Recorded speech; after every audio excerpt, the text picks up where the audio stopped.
Sir शुरू कर रहे हैं सर। बिल्कुल सर, बिल्कुल। Very good evening. I welcome all of you on behalf of Pusa Road CP Study Circle on today's webinar on issues in UDN and networking. And on this subject, our very honorable Central Council member CA Sanjay Agrawal ji, our elder brother, is with us. CA Ranjit Agrawal ji, also a Central Council member, very respected. He will join us around 5:30 or 6. Then he will take the issues in UDIN, and till then our elder brother Sanjay ji with us. I welcome you, sir. I also welcome our elder brother Venkat Raman Sharma ji from Vrindavan, but now settled in Delhi. Welcome you, sir, and Atul Puri ji and all the attendee on behalf of our study circle. Today we got an opportunity to invite Venkat Raman Sharma ji and request him kindly introduce our Sanjay ji. So with this, I request hand over to Venkat Raman ji. CA Sanjay Kumar Agarwal ji is BCom Honors FC LLB, is in practice since 1986 as partner with Messrs. Agarwal Sanjay and Associates. He has been Central Council member of ICI from February 2010 to February 2019. Consequent to the election to the Central Council first in 2010 and re-election in 2013 and 16, he had the opportunity of serving the various standing, non-standing other committees of the Central Council. He served on almost all the committees, standing, non-standing and others, constituted since 2010-11 in some committee as chairman and in some others as vice chairman and in the remaining ones as member. Chairman of Research Committee and Taxation Audit Quality Review Board 2018-19, has also chaired Corporate Law and Corporate Governance Committee and Direct Tax Committee 2017-18, Legal Coordination Committee and Digital Transformation Process Reengineering Committee 2016-17, Committee on Economic, Commercial Law and WTO 2014-15, Indirect Tax Committee 2013-14, Public Relations Committee 2013-14 and Direct Tax Committee 2011-12 and 12-13. Vice Chairman of Committee on Economic Commercial Laws and Economic Advisory 2018-19. Has also chaired Vice Chairman of Direct Tax Committee 15-16. Committee on Public Finance and Government Accounting 2015-16. Committee on Cooperative and NPO Sectors 2015-16. Expert Advisory Committee 2014-15, Committee on Information Technology 2013-14 and Audit Committee 2012-13.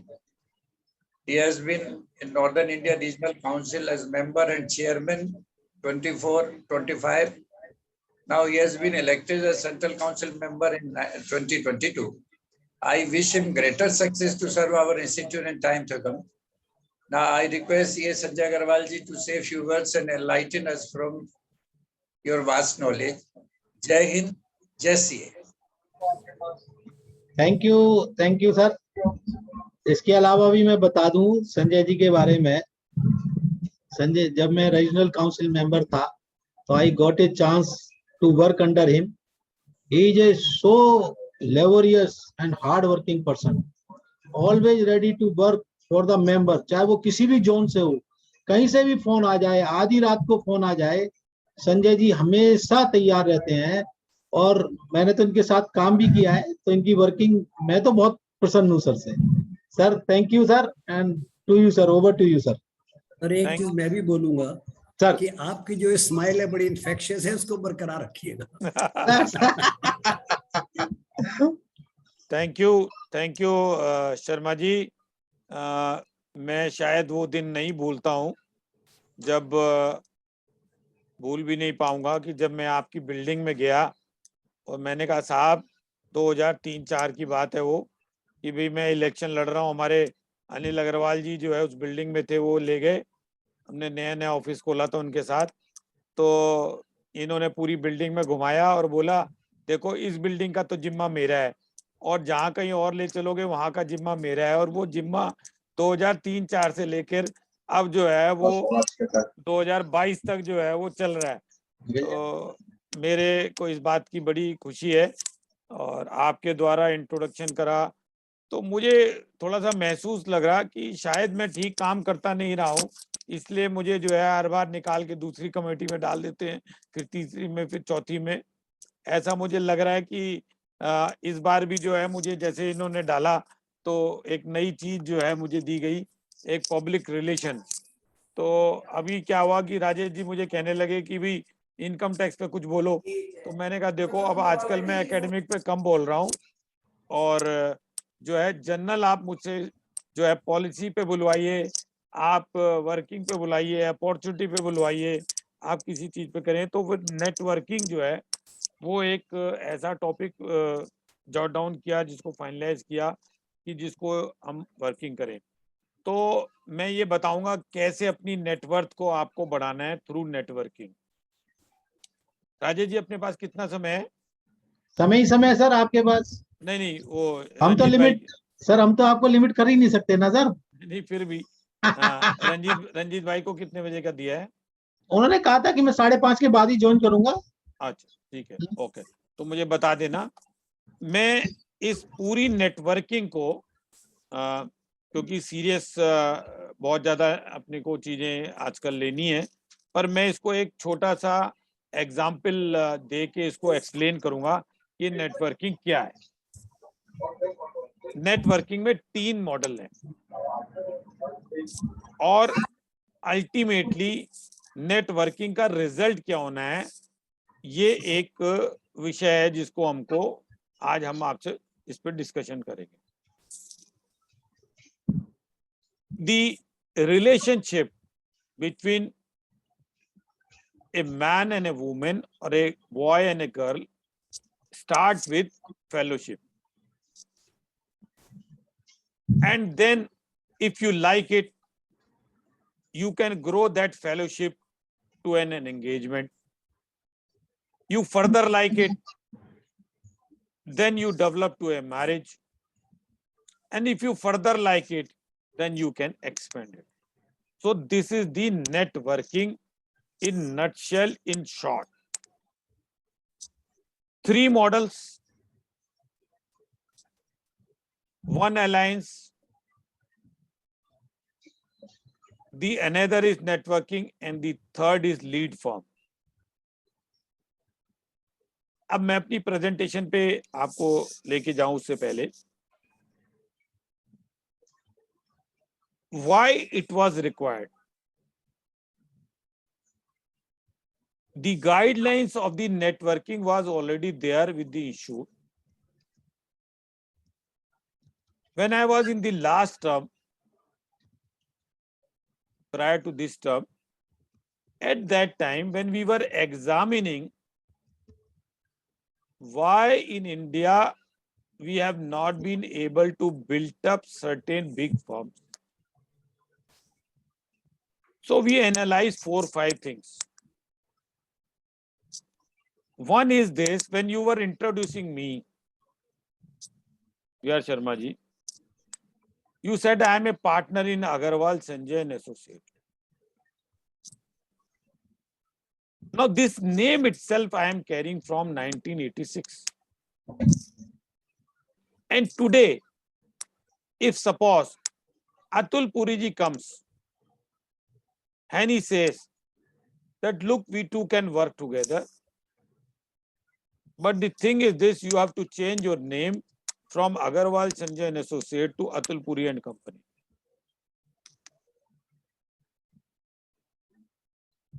I'll say no, sir. My name should continue because I have worked hard.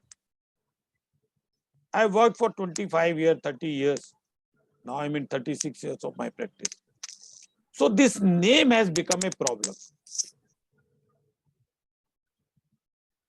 He will say, okay, I will purchase your name. Let me pay you 5 lakh rupees. I'll say, no, sir. I will not sell my name. Then the next question comes. In the income tax, if I join a firm as a partner, that firm will be covered under GST, because if suppose two partners are working and they, as a chartered accountant, if they are not even worth 20 lakh rupees of business, then there is no fun of work. The moment you become a partner, you will stop enjoying various other benefits like personal depreciation, like personal deduction, and a minimum taxation. The third difficulty which was felt,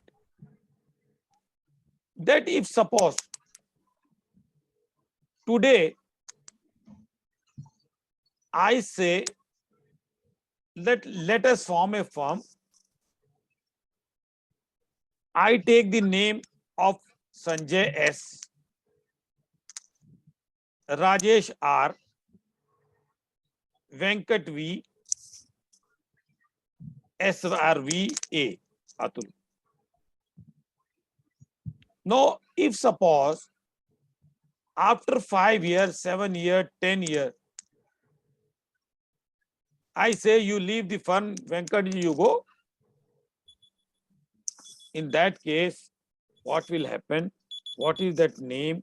How these all things will be decided? They were under always trouble. So there was a search for a mechanism so that a model can be developed in which most of the difficulties which I have envisaged can be addressed to. Now the next is this. Today, if suppose I am having a audit work of X client. Now Rajesh ji is working in, let us say, company law. He appears only in NCLT. Now my client, if he is having any work, then I will refer to Mr. Rajesh for NCLT work. So this referral among the chartered accountant is permitted. But normally when a client comes and is a little big client, he will tell me, Sanjay, let me tell you one thing. If you can provide all these services, it's all right. Otherwise, I will go to someone else who can provide me all these. So this is also the biggest difficulty, that all services under one roof were not permitted. Not possible unless until you have partners. Now, after 5-10 years, if somebody from RVS, a company, wanted to leave, who will use that name? What will be the goodwill? 10 days back, I got a case where 2 persons joined. One was running as proprietor, the another joined. 9 years they worked together. After 9 years, one day, one partner who was doing only one type of work, he became little big. He said to the other partner, look, I want to go. He said, okay, go. What is the problem? Well, no. This firm I will take with me because this is lucky. You tell me what cost you want to take. Now the matter came to before me. I said, you do the valuation. And let us come to a conclusion that 50 lakh रुपए 30 लाख रुपए के अंदर ले या दे दे. तो जो partner जिसने शुरू करी थी बोला शुरू तो मैंने करी है, तुम मुझसे पूछोगे उससे थोड़ी पूछोगे, वो तो बाद में आया था, बच्चा तो मेरा है. तो अभी बड़ी भारी दिक्कत हो गई. तो अब वो ये कहता है कि अगर मुझे देनी है तो 5 लाख में दो, और अगर मुझसे लेनी है तो 1 करोड़ में दूंगा। Oh, शाबाश। और उसको पता है सामने वाला 1 करोड़ रुपए दे नहीं सकता। अब सामने वाला ये कह रहा है भाई ये तो नहीं है, फेयर बात कर ले, 10% का फर्क हो, 15% का हो। अब क्या हो गया, अल्टीमेटली वो फर्म ब्लॉक हो गई, Oh my God। क्योंकि दूसरे पार्टनर ने लिख के दे दिया कि भाई साहब मैं यहां से रिजाइन कर रहा हूं, लेकिन ये फर्म अलाउड नहीं करूंगा।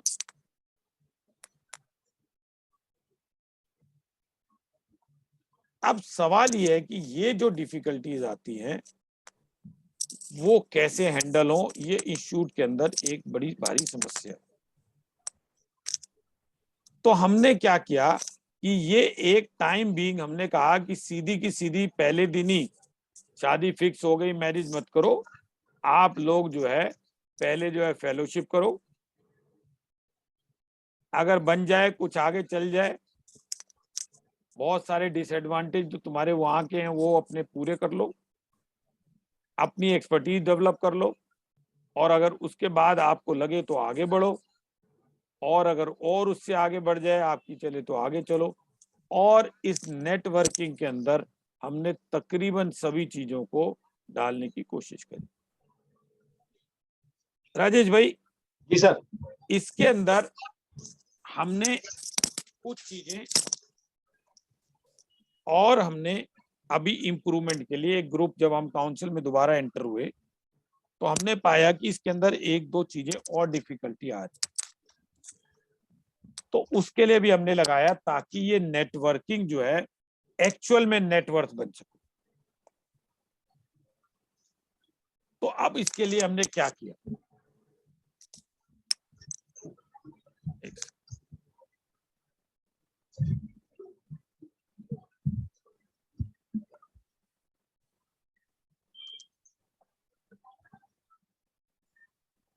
आगे स्क्रीन जी सर, आ गया। चल, यस। सो सर ये हमने एक गाइडलाइंस 2021 की बनाई। जैसे मैंने बताया 3 मॉडल है, तो 3 मॉडल में पहला मॉडल है अलायंस फेलोशिप। इसमें क्या है कि आप इंस्टीट्यूट पे आएंगे, मान लीजिए 4 फर्म है, जैसे मैंने बताया Rajesh and company, Sanjay Agarwal and company, V R Sharma and company, Atulpuri and company. तो आप जो है वो अपने नेटवर्क का नाम इन चारों फर्मों के अल्फाबेट को लेके रख सकते हैं। अब ये तो नाम हो गया, और उसके बाद अगर आप अलायंस मॉडल रखेंगे तो एंड अलायंसेस रखेंगे, अगर नेटवर्क रखेंगे तो नेटवर्क लिखेंगे। अब आपके एडवांटेज पहले देखते हैं कि इसमें एडवांटेज क्या है और डिसएडवांटेज क्या है। पहले मॉडल में देखते हैं, फिर दूसरे में, फिर तीसरे। सबसे पहले तो आप जो है ये एक स्टेशनरी कोई भी आप प्रिंट कर सकते हैं, ABCD एंड अलायंस। अब इससे क्या पता लगेगा, तो उसके अंदर क्या होगा, मैं अपनी फर्म का नाम अग्रवाल संजय एसोसिएट, उसके ब्रैकेट में लिखूंगा a alliance partner of ABCD and alliance, या ए नेटवर्क पार्टनर और a network member of ABCD। तो ये मैं ये यूज कर, ये तीनों मॉडल के अंदर आप यूज कर सकते। लेकिन अलायंस से नेटवर्क में जब जाएंगे तो क्या फर्क है, और नेटवर्क से जब लीड फर्म में जाएंगे तो क्या। यहां पे आप नाम ABCD रख सकते हैं, पहले 2 मॉडल्स। थर्ड मॉडल में आपको नेक्स्ट स्टेज की बात होगी, पहले में फेलोशिप करी, दूसरे में सगाई करी, उसके बाद अब आप शादी की तरफ बढ़ रहे हैं, तो आपको अपने में से किसी एक को बड़ा मानना पड़ेगा। आपको उस फर्म को ये बताना पड़ेगा कि ये मेरी लीड फर्म है, जो भी काम आएंगे या जो भी चीजें आएंगी वो लीड फर्म के खाते में आएंगी। बोला जी मुझे क्या फायदा, उसके बारे में हम आगे बात करें। तो पहला एडवांटेज हमें ये हो गया। दूसरा, अगर मैं ऐसे करता हूं, if I do it like this, how it will be ensured कि मेरा जीएसटी क्लाइंट राजेश किसी ऐसे आदमी को नहीं देगा जो इस नेटवर्क का पार्टनर नहीं। और ये नेटवर्क इंडिविजुअल्स का नहीं है कहीं भी, ये नेटवर्क जितने भी हैं ये सारे फर्म्स के हैं। इसमें फर्म पार्टनर बनेगी, फर्म नेटवर्क का मेंबर बनेगा, ना कि individual ABCD। Sanjay Agarwal and company, Agarwal Sanjay and associate, Rajesh and company will become the member of the network. तो इस चीज को एंश्योर करने के लिए इनको इंस्टीट्यूट के पास जाके रजिस्टर्ड होना पड़ेगा। और वो अगर आप अलायंस रजिस्टर करेंगे तो आपको जैसे FRN नंबर मिलता है ऐसे ARN नंबर मिलेगा। और अगर नेटवर्क मॉडल में जाएंगे तो NRN नंबर मिलेगा। आज की डेट में SSP पोर्टल पे ये रजिस्ट्रेशन ऑनलाइन चालू हो गई। अब इसका दूसरा एडवांटेज, अब मान लीजिए मैं ऑडिट का काम कर रहा हूं। एक सेकंड राजेश भाई, जरा इंस्टीट्यूट से फोन है, एक सेकंड।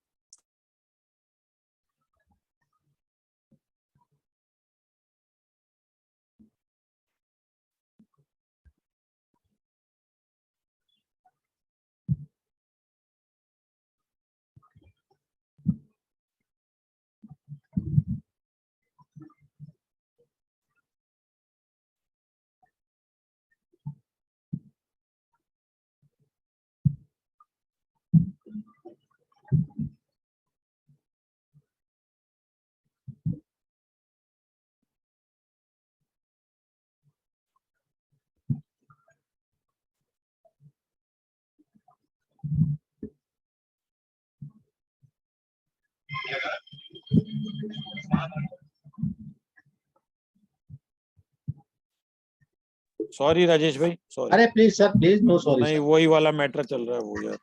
जी सर, जी सर। सो अब सवाल ये है कि अब मेरा मान लीजिए ऑडिट क्लाइंट और राजेश जी का भी एक ऑडिट क्लाइंट, क्या ये एक फर्म के अंदर आ जाएंगे? तो सर ये जो है नेटवर्क में अलायंस मॉडल और नेटवर्क मॉडल के अंदर आप अपने क्लाइंट अपने पास रखो, मैं अपने क्लाइंट अपने पास रखूंगा। बैंकों का, सेबी का, किसी भी अथॉरिटी पे, इनकम टैक्स पे कोई भी एम्पेनलमेंट कॉमन नहीं होगा। अपने अपने सब अपनी अपनी कंपनियों में काम करेंगे। हाँ, जब लीड फर्म आ जाएगी तो लीड फर्म के अंदर आपको एक इंटरनल एग्रीमेंट करना पड़ेगा और उसमें वो जो है लीड फर्म में ही आप अप्लाई करेंगे एम्पेनलमेंट, बाकी लोग अप्लाई नहीं करेंगे। यहाँ पे पहले दो मॉडल में किसी भी तरीके की कोई रिस्ट्रिक्शन नहीं है। मैं अपना काम करूंगा, आप अपना काम करोगे, बाकी सब अपना काम करेंगे। हाँ, लेकिन कुछ ऐसे काम हैं जो कि नॉन सर्टिफिकेशन वर्क है।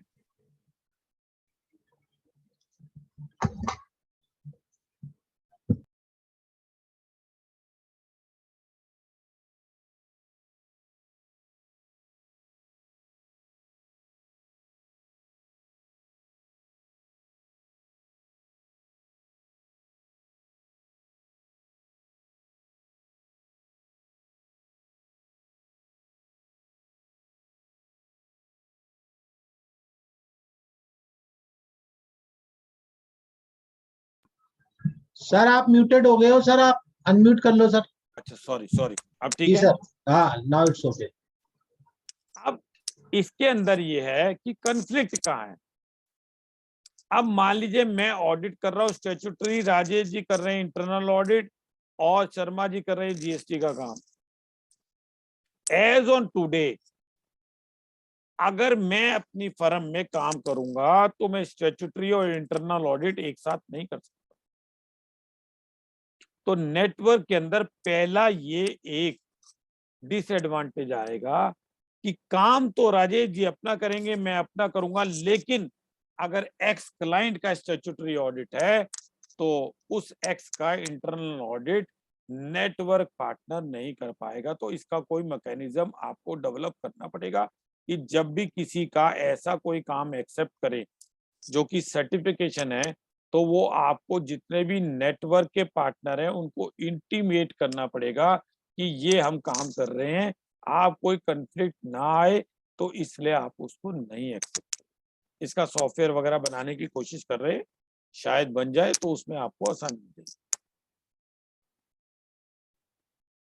ये जो है आपकी इसके अंदर एडवांटेज है।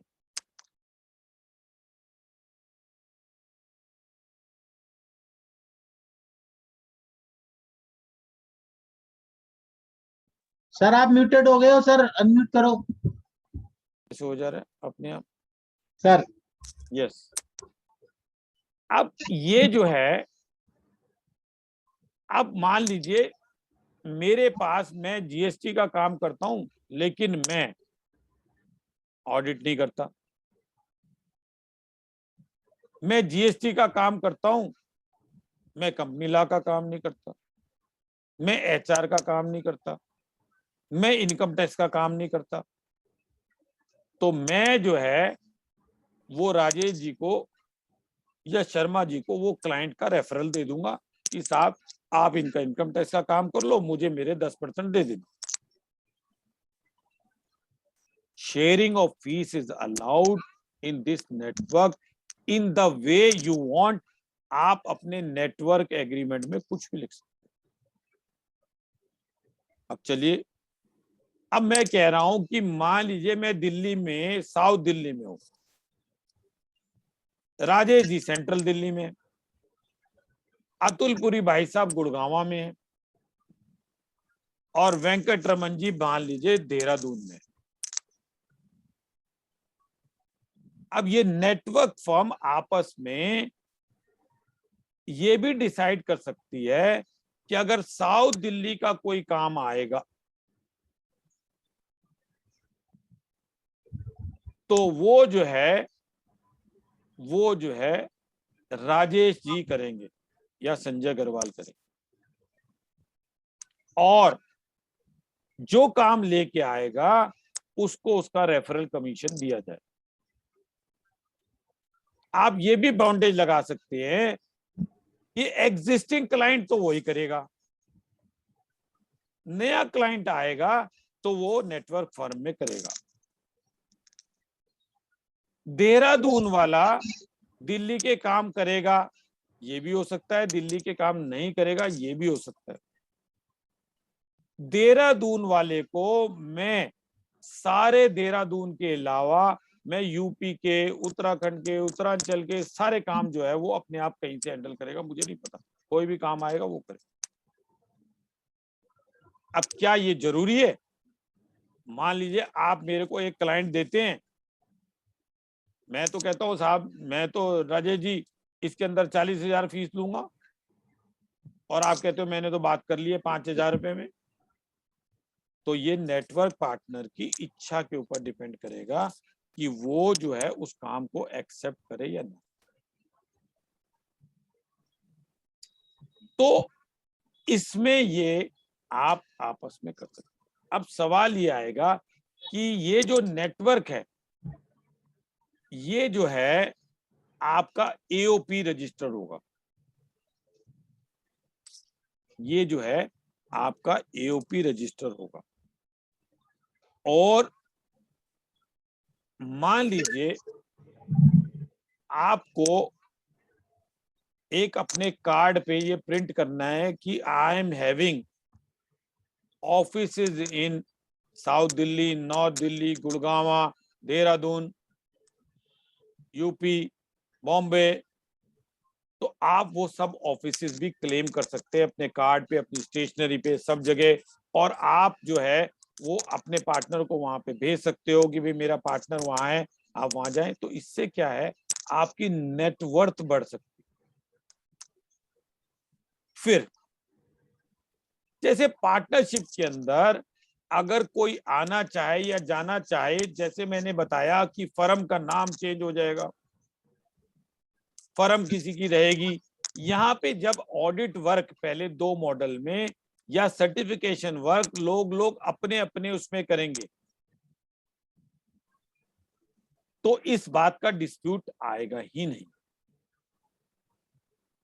अब इसके अंदर आप कोई भी कभी आ सकता है, कोई भी कभी जा सकता है। आप किसी तरीके की गुडविल का इंतजाम भी कर सकते हैं कि कोई जाएगा तो कैसे गुडविल देनी है, नहीं देनी है, कैसे करना है, बिजनेस की वैल्यूएशन कैसे होगी, कब जब ज्वाइन करेगा तो उसको क्या देना होगा, आप उससे गुडविल ले भी सकते हैं, गुडविल दे भी सकते हैं। और आप ये कह सकते हैं कि आने की तो गुडविल है और जाने की है नहीं, जा तू बेटा। एक और इसके अंदर नेगेटिव पॉइंट है कि आप एक ही नेटवर्क के पार्टनर बन सकते। अगर मैंने, राजेश जी ने व शर्मा जी ने और एक नेटवर्क बना लिया, तो ये नहीं है राजेश जी कोई दूसरा नेटवर्क कर ले। अब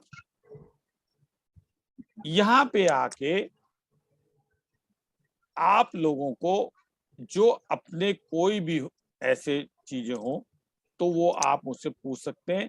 इसके अंदर form A, form B, form C, different form है। मैं उनके बारे में थोड़ा सा आगे बात करता हूँ। पहले मैं इस चीज को जो है वो डील कर लेता हूँ कि अगर कोई क्वेश्चन है। राजेश जी कोई क्वेश्चन हो तो सर पूछ लो, चैट बॉक्स में है वैसे। क्वेश्चन तो 3 आए हैं, लेकिन वो सारे यूडिन पे ही है तीनों।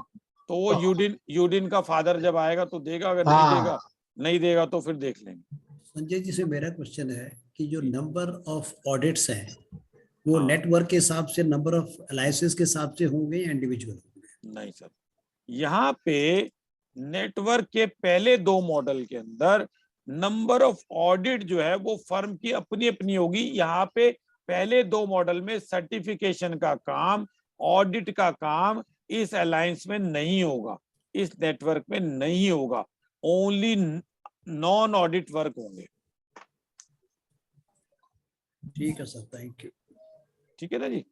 और आप अपने में काम रखना चाहें रखें, मैं अपने में रखना चाहूं, फॉर्म के अंदर मैं कोई नए क्लाइंट लाना चाहूं या सिर्फ एक क्लाइंट लाना चाहूं, ये सब आप मॉडलिटीज जो है इसके अंदर आप अपनी डिसाइड कर सकते हैं। लीड फर्म, उसके अंदर आके डिफरेंस थोड़ा सा यही हो जाता है कि यहाँ पे आपको बाकी फर्मों में कुछ नहीं करना है, मेन फर्म के अंदर जाना है।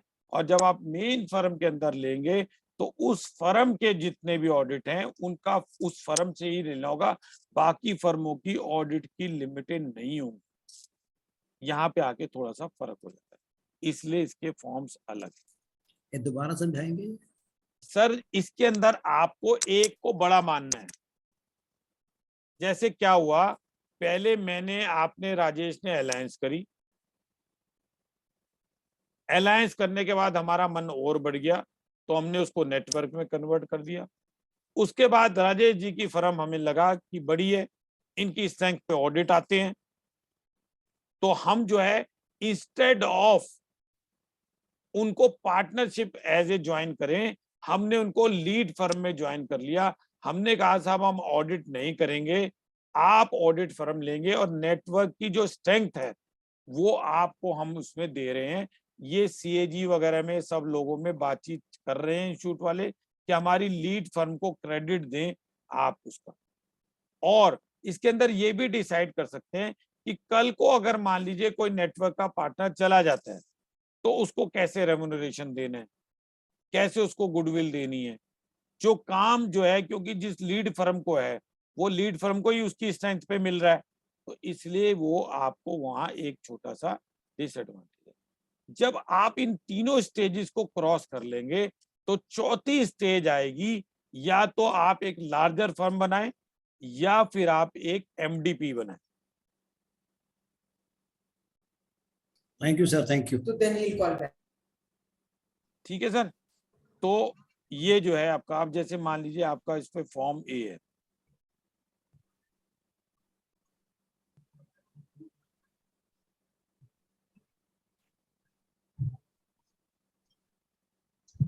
अब ये फॉर्म ए में क्या करना है हमें, एक तो प्रपोज नेम की अपनी परमिशन लेनी है, दूसरा जो है आपको हर फर्म का एक एक आदमी को लीड पार्टनर डिक्लेयर करना है।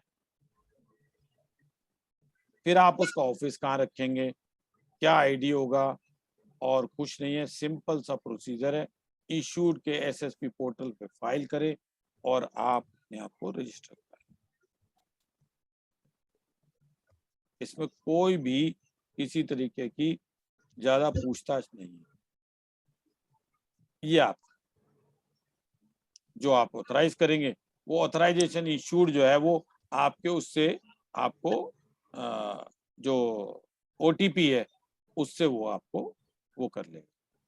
सर एक थोड़ा सा ना, एक दो क्वेश्चन आ जाते रहे हैं, हाँ, मेंबर भी पूछते हैं कि एक बार जो पास हुआ था कि we can become a partner with another professional like CS MDP ना, हाँ वो मल्टी डिसिप्लिनरी फर्म के लिए, ये जो चार्टर्ड अकाउंटेंट अमेंडमेंट एक्ट में अभी जो अमेंडमेंट आया है, कोऑर्डिनेशन कमेटी, जी सर, जी सर, तो वो कोऑर्डिनेशन कमेटी ही उसके अंदर काम करेगी, क्योंकि क्या इशूड ने तो बना दिया, जी सर, कंपनी सेक्रेटरी वाले उसको मान नहीं रहे, ना बार काउंसिल मान रहा, ठीक है ना, बार काउंसिल मांगा।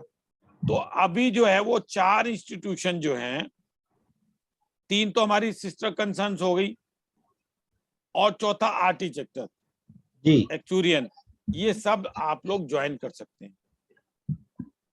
नहीं, जब वो कंपनी सेक्रेटरी वाले मानी नहीं तो हाउ मानेंगे ना सर, अब नया वाला एक्ट आज अमेंडमेंट हो गया, आज नोटिफाई तो हो गया, प्रेसिडेंट की असेंट मिल गई आज। हाँ, लेकिन अभी इसके रूल्स बनेंगे, ओके, अभी रेगुलेशन बनेंगे, हो सकता है इसको 6 महीने लग जाए, क्योंकि जी इसके सर, अंदर खाली एक ही चीज नहीं अमेंड हुई है, इसके अंदर बहुत सारी चीजें अमेंड हुई हैं। लेकिन आज के बाद के जो डीसी के केसेस हैं वो सारी नई बेंचेस पे जाएंगे। अच्छा, हाँ जी, आज और आज के बाद, कल तक के जो डीसी केसेस फाइल हो गए वो हो गए, अब नए वाले प्रोसीजर में आएंगे। अगर यहाँ रजिस्टर हो भी गए तो वो वहां ट्रांसफर करने पड़ेंगे, अनलेस अनटिल रूल्स के अंदर इफेक्टिव डेट आपकी अलग लगाए। तो ये सर टोटल नेटवर्किंग है। और आपको अगर मान लीजिए कोई भी आपका पार्टनर कोई गड़बड़ करता है तो आप इशूड पे उसकी कंप्लेंट कर सकते हैं, इशूड उसको सेटल करेगा। मान लीजिए मेरे जो है क्लाइंट कोई ले गया, तो अगर वो उसके अंदर लिखा होगा तो वो एओपी होगा, एमओयू आपको एक बनाना पड़ेगा, एक डॉक्यूमेंट आप लोगों को बनाना पड़ेगा, एओपी अपनी बैलेंस शीट कर सकती है। अभी मैंने जो एक सजेशन दिया है इसके अंदर ये एओपी, क्योंकि बहुत सारी जगह जहां पे आप टेंडर कर रहे हैं वहां एओपी अलाउड नहीं है, वहां पे पार्टनरशिप एलएलपी ही अलाउड है या कंपनी अलाउड है। तो हमने इनको रिक्वेस्ट करी है अभी कि काउंसिल में ये आइटम लाएं कि एओपी की जगह एलएलपी अलाउड करें हमें, और पार्टनरशिप भी अलाउ करें अंडर नेटवर्किंग। तो ये एक इसके अंदर हम लोग एक थोड़ा सा कोशिश कर रहे हैं। आपको इसके अंदर नेटवर्किंग में जब फर्क आएगा, अलायंस में तो कोई कमेटी बनाने की जरूरत नहीं है, लेकिन नेटवर्किंग जब आप करेंगे तो एक मैनेजिंग कमेटी बनानी पड़ेगी, जहां पे आपको मैनेजिंग पार्टनर रखने पड़ेंगे, जो वो डिसीजन लेंगे वो आप डिसाइड करेंगे कि भी वो किस पे बाइंडिंग होगा, एडमिनिस्ट्रेशन कौन देखेगा, अकाउंट कौन बनाएगा, मेंबरों की फीस कैसे जाएगी, टेंडरिंग कैसे होगी, आपका पार्टनर कौन सी चीज को फर्म को कहाँ वो होगा, सेटलमेंट ऑफ डिस्प्यूट कैसे होगा, ट्रेनिंग मटेरियल अगर कोई बनेगा, या कोई आपके अपने कोई कॉपीराइट डेवलप होंगे, कोई डाटाबेस डेवलप होगा, वो सब जो है इस नेटवर्किंग के अंदर आपको रूल्स एंड रेगुलेशन बनाने पड़ेंगे। हम कोशिश कर रहे हैं कि एक नेटवर्क का ऐसा जो है वो बना लें। अब ये ग्लोबल नेटवर्क इसके अंदर नहीं है, उसके लिए मैं एक ग्रुप का इंचार्ज हूँ, उसके अंदर हम जो फॉरेन नेटवर्क की बात कर रहे हैं उसके लिए हम जो है वो एक मेरे को बनाया है, वो मैं अभी डील करूंगा, लेकिन अभी फॉरेन फर्म के साथ कोई नेटवर्क अलाउड ऐसा नहीं है। बस सर ये नेटवर्किंग पे ये है, बाकी कोई क्वेश्चन हो तो मैं उसका जवाब दे सकता हूँ। आप इसके एडवांटेज मैं बता चुका हूँ वैसे तो, खैर I have already spoke. Cost sharing कर सकते हैं, नॉलेज शेयरिंग कर सकते हैं, ब्रांडिंग कर सकते हैं, कॉमन वर्क प्रोसीजर बना सकते हैं, आईटी इंफ्रास्ट्रक्चर कॉमन रख सकते हैं, क्वालिटी कंट्रोल प्रोसीजर कॉमन रख सकते हैं। आप सब चीजें इसके अंदर ही कर सकते हैं। It is better module than merging. Yes, I told you it is a initial stages unless until you become a bonding among yourself. मैं सर आपको एक बात बताऊं, 10-11 लोग एक इंटरनेशनल टूर पे गए, ठीक है जी, वो वहां पे 8-10 दिन रहे इकट्ठे, सब अपनी अपनी प्रैक्टिस करते थे, ठीक है जी। वो इंडिया में वापस आए, उन्होंने एक फर्म बना ली, क्योंकि सबकी अपनी अपनी बड़ी बड़ी फर्में थी। जब उन्होंने फर्म बनाई तो वो 200 पार्टनर की बन गई, मर्ज हो गई, काम सब अपना इंडिपेंडेंट कर रहे थे। अब सवाल ये है कि सब वो 200 पार्टनर की फर्म में 8 साल बाद डिस्प्यूट हो गया। अब डिस्प्यूट हो गया तो उन्होंने जब फर्म बनाई थी तो उसके अंदर कोई मैकेनिज्म नहीं बनाया कि ये जो इसकी गुडविल है वो कैसे शेयर होगी, आएगा कैसे, जाएगा कैसे। बस लग गए, अपना अपना काम कर रहे थे, अपना अपना कमा रहे थे, अपना अपना देख रहे थे। कॉमन काम आता था, कोई अगर सीएजी की ऑडिट या बड़ी कोई ऑडिट या कोई ऐसा चीज आ गई तो वो जो है उसको शेयर कर लेते थे। मान लो दिल्ली की आ गई, दिल्ली वाला ले लेता था, मान लो नॉर्थ दिल्ली की आ गई, नॉर्थ दिल्ली वाला करता था। तो इस तरीके से वो चलता रहा। लेकिन आपकी मर्जर जो है वो बहुत कॉस्ट कर गई। मर्जर के अंदर क्या होता है, विद इन 5 ईयर अगर आपको डीमर्जर करना है तो आपकी ओरिजिनल फर्में आपको वापस मिलती है। The moment 5 year cross, then merger will not be given demerger, reversal नहीं हो सकता। हाँ जी, ये मर्जर का डिसएडवांटेज है। नेटवर्किंग के ये आपको एडवांटेज है कि आप अपने इंडिपेंडेंट काम करते रहिए और लार्जर नेटवर्क में आप काम करिए। मान लीजिए मैं नेटवर्क, अभी हम लोग इसके अंदर काम कर रहे हैं, आने वाले शायद अगले 2-3 महीने में हम लोग कोई एक बड़ा नेटवर्क भी क्रिएट करें। अब मान लीजिए मेरा यहाँ का डिसएडवांटेज क्या है।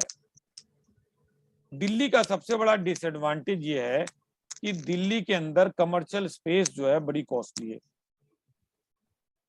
मैन पावर बड़ी कॉस्टली है, मेंटेनेंस बिजली बहुत कॉस्टली है।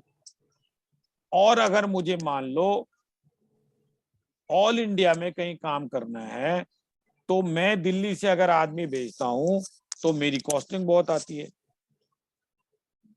Not in terms of travelling but in terms of other thing. But अगर मेरा नेटवर्क पार्टनर मान लो आज अमृतसर में है, जम्मू में है, तो मैं उसको काम भेज दूंगा, करेगा वो, और नाम फर्म का होगा। वो जब भी जाएगा वो वहां पे नेटवर्क का काट देगा और उसमें लिखा होगा ही इज ए पार्टनर और मेंबर इन दी नेटवर्क। अपना ऑफिस दिखा सकते हो आप लंबा चौड़ा अपनी चीजें दिखा सकते हो। ये सब चीजें आपको नेटवर्किंग के अंदर, it's a win win situation for everyone. That में इमेज बिल्डिंग हो जाएगी इसमें। हाँ जी। दूसरा ये आप बिल्कुल छाती ठोक के कह सकते हो, बताओ ले आओ काम कहाँ का है, मैं कर दूंगा। मान लीजिए आज मुझे कोई कहता है कि जीएसटी के मुझे 17 स्टेट के अंदर आपको रजिस्ट्रेशन कराने हैं और मेरे पार्टनर है वहां नेटवर्क के 17 स्टेट में, तो मैं कहूंगा ले आ। अब मान लो मेरे दिल्ली से मैं उसको चाहूं कि वो 17 स्टेट के करना चाहूं तो मैं उसको फीस कोड करूंगा 5 लाख, अभी मैं उसको फीस कोड कर दूंगा 50,000। तो he will go to whom? He will go to a person Network. who can get every work. तो इसके एडवांटेज हैं ये। यानी all service under one roof. Yes, and that's what we want today. Bank account खोल सकते हैं, उसका operation कर सकते हैं आप। डिफरेंट बैंक अकाउंट दिल्ली के अंदर आप खुद साइनिंग कर सकते हैं और आप जो है पानीपत में दूसरे को साइनिंग बना सकते हैं, एक वहां भी खोल लो अकाउंट। भाई तेरे पैसे जितने आएंगे तू उसके ऊपर कंट्रोल रख। हाँ, लेकिन जीएसटी आपको नंबर अलग लेना पड़ेगा, जीएसटी के कंप्लायंस आपको अलग करनी पड़ेगी, इनकम टैक्स की कंप्लायंस आपको अलग करनी पड़ेगी। एओपी हाईएस्ट ब्रैकेट पे टैक्स होगी। यस। तो आप क्यों ले रहे हो? जो आपके फॉर्म दूसरे काम है वो लो, यहाँ पे दूसरे काम लो जो ऑल इंडिया के हैं। तो ये है। मैं बस मॉडलिटीज इसमें- इंडिविजुअली डिसाइड करनी पड़ेंगी। हाँ जी, सर, वो आपको इसमें- एग्रीमेंट। सर इसमें एक बड़ी प्रॉब्लम आई अभी कोविड क्या? के टाइम में, बताओ। जो प्रोप्राइटरशिप फर्म थी हाँ और उसमें सडनली मिस हैपनिंग हो गई ड्यू टू कोविड। हाँ जी। अब उन फर्मों का सर क्या है स्टेटस, कैसे सर उसको? ऐसा है, अगर उसका फैमिली मेंबर कोई है या कोई पढ़ रहा है, ऑलरेडी सीए कर रहा है, जी तो वो कुछ उन्होंने पीरियड बताया है, 1 या 1.5 साल या 2 साल तक वो फ्रीज कर देंगे, उसके बाद अलाउ कर देंगे वो। नेम को। हाँ, ओके। उसकी क्रेडिट भी दे देंगे। और मान लीजिए अगर सपोज किसी का जो है नेक्स्ट स्किल अभी सर्विस में है, जी तो वो आपको फर्म को ज्वाइन करना चाहे तो वो प्रोपराइटर को ज्वाइन कर सकता है एज ए प्रोपराइटर, वो अलाउड है वहां। अच्छा अच्छा अच्छा अच्छा। आप जो डिजीज है उसकी वाइफ को तनख्वाह भी दे सकते हो, बाकी पार्टनर टिल सच टाइम। मान लीजिए मेरा जो है वो एक बंदा है, उसके जो है बच्चे जो हैं वो सीए कर रहे हैं, अब मेन पार्टनर की डेथ हो गई, जी तो बाकी जो पार्टनर हैं वो 2 साल के लिए चला सकते हैं। उसकी जो है वाइफ से या हस्बैंड की अगर डेथ हो जाए तो वाइफ से, और अगर वाइफ की डेथ हो जाए तो हस्बैंड से, अगर वो नॉन प्रोफेशनल है तो वो चला सकते हैं, और वो जो है उनको बाद में ज्वाइन भी कर सकते हैं और वो कंटिन्यू रह सकते हैं। नहीं सर, इस केस में मान लो 2 ही पार्टनर हो और एक पार्टनर मिसहैपनिंग हो जाए, तो क्या उसका फिर स्टेटस एज ए पार्टनर रहेगा या प्रोप्राइटरशिप हो जाएगा? प्रोपराइटरशिप हो जाएगा, लेकिन अगर दूसरे पार्टनर का कोई बच्चा है और वो ऑलरेडी सीए है तो उसमें आ जाएगा, और अगर वो सीए नहीं है 6 महीने में बन जाएगा, या शायद साल भर का कोई एक पीरियड है, अगर जी जी। उसमें बन जाएगा तो वो कंटिन्यूटी मिल जाएगी उसको। सर दूसरा, मेरी भाई साहब रंजीत जी से बात हो गई है, वो विद इन 5 मिनट ज्वाइन कर रहे हैं। हाँ कोई बात नहीं, आई विल हाँ, कंटिन्यू। जब तक सर प्लीज, एक सर और भी बड़ी प्रॉब्लम आ रही है कि ये जो पार्टनरशिप फर्में होती हैं मर्जर में, या वैसे कोई मान लो डिस्प्यूट हो जाता है और कोई पार्टनर इजीली जाना भी चाहता है, तो दूसरे partner for the sake of name और क्रेडिट स्कोर वगैरह एक्सेट्रा पॉइंट्स वगैरह, वो उसको अलाउ नहीं करते। उस पोजीशन में क्या पोजीशन बनती है सर? सर उसके अंदर तो कोर्ट ही जाना पड़ेगा। अभी मैंने एक बार पास करा था, लेकिन वो इम्प्लीमेंट नहीं हुआ। एक ग्रीवेंस कमेटी बनवाई थी जो जी कि सर। आर्बिट्रेशन करेगी, लेकिन वो समाव पता नहीं वर्किंग में नहीं आई। आर्बिट्रेशन का एक हमने पूरा पैनल बनाया था इंस्टीट्यूट में, ऐसे डिस्प्यूट को सेटल करने के लिए इंस्टीट्यूट उसके अंदर जो है डायरेक्शन पास करने, लेकिन वो इम्प्लीमेंट नहीं हो पाई। आपको कोर्ट ही जाना पड़ेगा, इसीलिए आप नेटवर्किंग करें, आप मर्जर ना करें। हाँ, फिर तो networking is much much better than merger. हाँ जी, और नेटवर्किंग में प्रोपराइटर फर्म, प्रोपराइटर नहीं बन सकता, प्रोपराइटर फर्म बन सकती है। Okay okay. मतलब Sanjay Agarwal and company proprietorship firm join कर सकती है, नेटवर्किंग संजय अग्रवाल नहीं ज्वाइन कर सकता। मेंबर्स का कोई भी क्वेश्चन हो तो वो कर सकते हैं नेटवर्किंग से रिलेटेड। हमारे Ranjeet ji, another speaker, he will join within us within 5 minutes. So till then he may raise any question, and all members are requested to please ask your question. Sanjay ji also expert in direct tax, so if there is any question on direct tax you may raise it. अभी किसी ने मेरे को पूछा, राहुल जी ने, कि Hmm. क्या कोई सैंपल है, ये इशू डेवलप कर रहा है अभी सैंपल, वो आ जाएंगे कुछ 1-2-4 महीने के अंदर, ये जो है सैंपल। राहुल अग्रवाल जी। दर्शन राठौर जी सर पूछना चाह रहे हैं, मैं इनको अलाउ कर रहा हूँ। हाँ बताओ जी। राठौर जी आप अपना अनम्यूट करके पूछ लें सवाल जो भी पूछना चाह रहे हैं। जी सर। सर मैं पूछ रहा हूँ कि मैं इंडिविजुअल में प्रैक्टिस कर रहा हूँ, इंडिविजुअल नेम से, हाँ तो जी। मैं किसी नेटवर्किंग फर्म में ज्वाइन कर सकता हूँ क्या? हाँ आप ज्वाइन कर सकते हैं, नहीं इंडिविजुअल नहीं ज्वाइन कर सकते, आपको अपनी प्रोपराइटरी फर्म बनानी पड़ेगी। अच्छा, पहले फर्म बनानी पड़ेगी। हाँ अगर जी, मैं आपकी फर्म फर्म, बनाता हूँ तो मेरी सीनियरिटी चले जाएगी कि कैसे क्या होगा? क्यों, जब आप अगर फर्म की क्यों सीनियरिटी चली जाएगी, आप अपना काम कर रहे हैं, करते रहिए। नहीं तो मैं अगर मान लो दर्शन राठौर इन कंपनी बनाता हूँ तो क्या वो मेरे को सीनियरिटी वही रहेगी कि कैसा रहेगा? देखिए ऐसा है, जहां तक मेरा नॉलेज है, इंडिविजुअल अगर आप प्रैक्टिस कर रहे हैं और आप अपनी प्रोप्राइटर फर्म बना लेते हैं तो आपका सारा कुछ कंटिन्यू रहता है एज ए प्रोप्राइटर। अच्छा, तो मैं अगर कोई कम चीज नहीं। तो मैं फिर किसी नेटवर्किंग में जोड़ सकता हूँ। हाँ बिल्कुल। Thank you sir.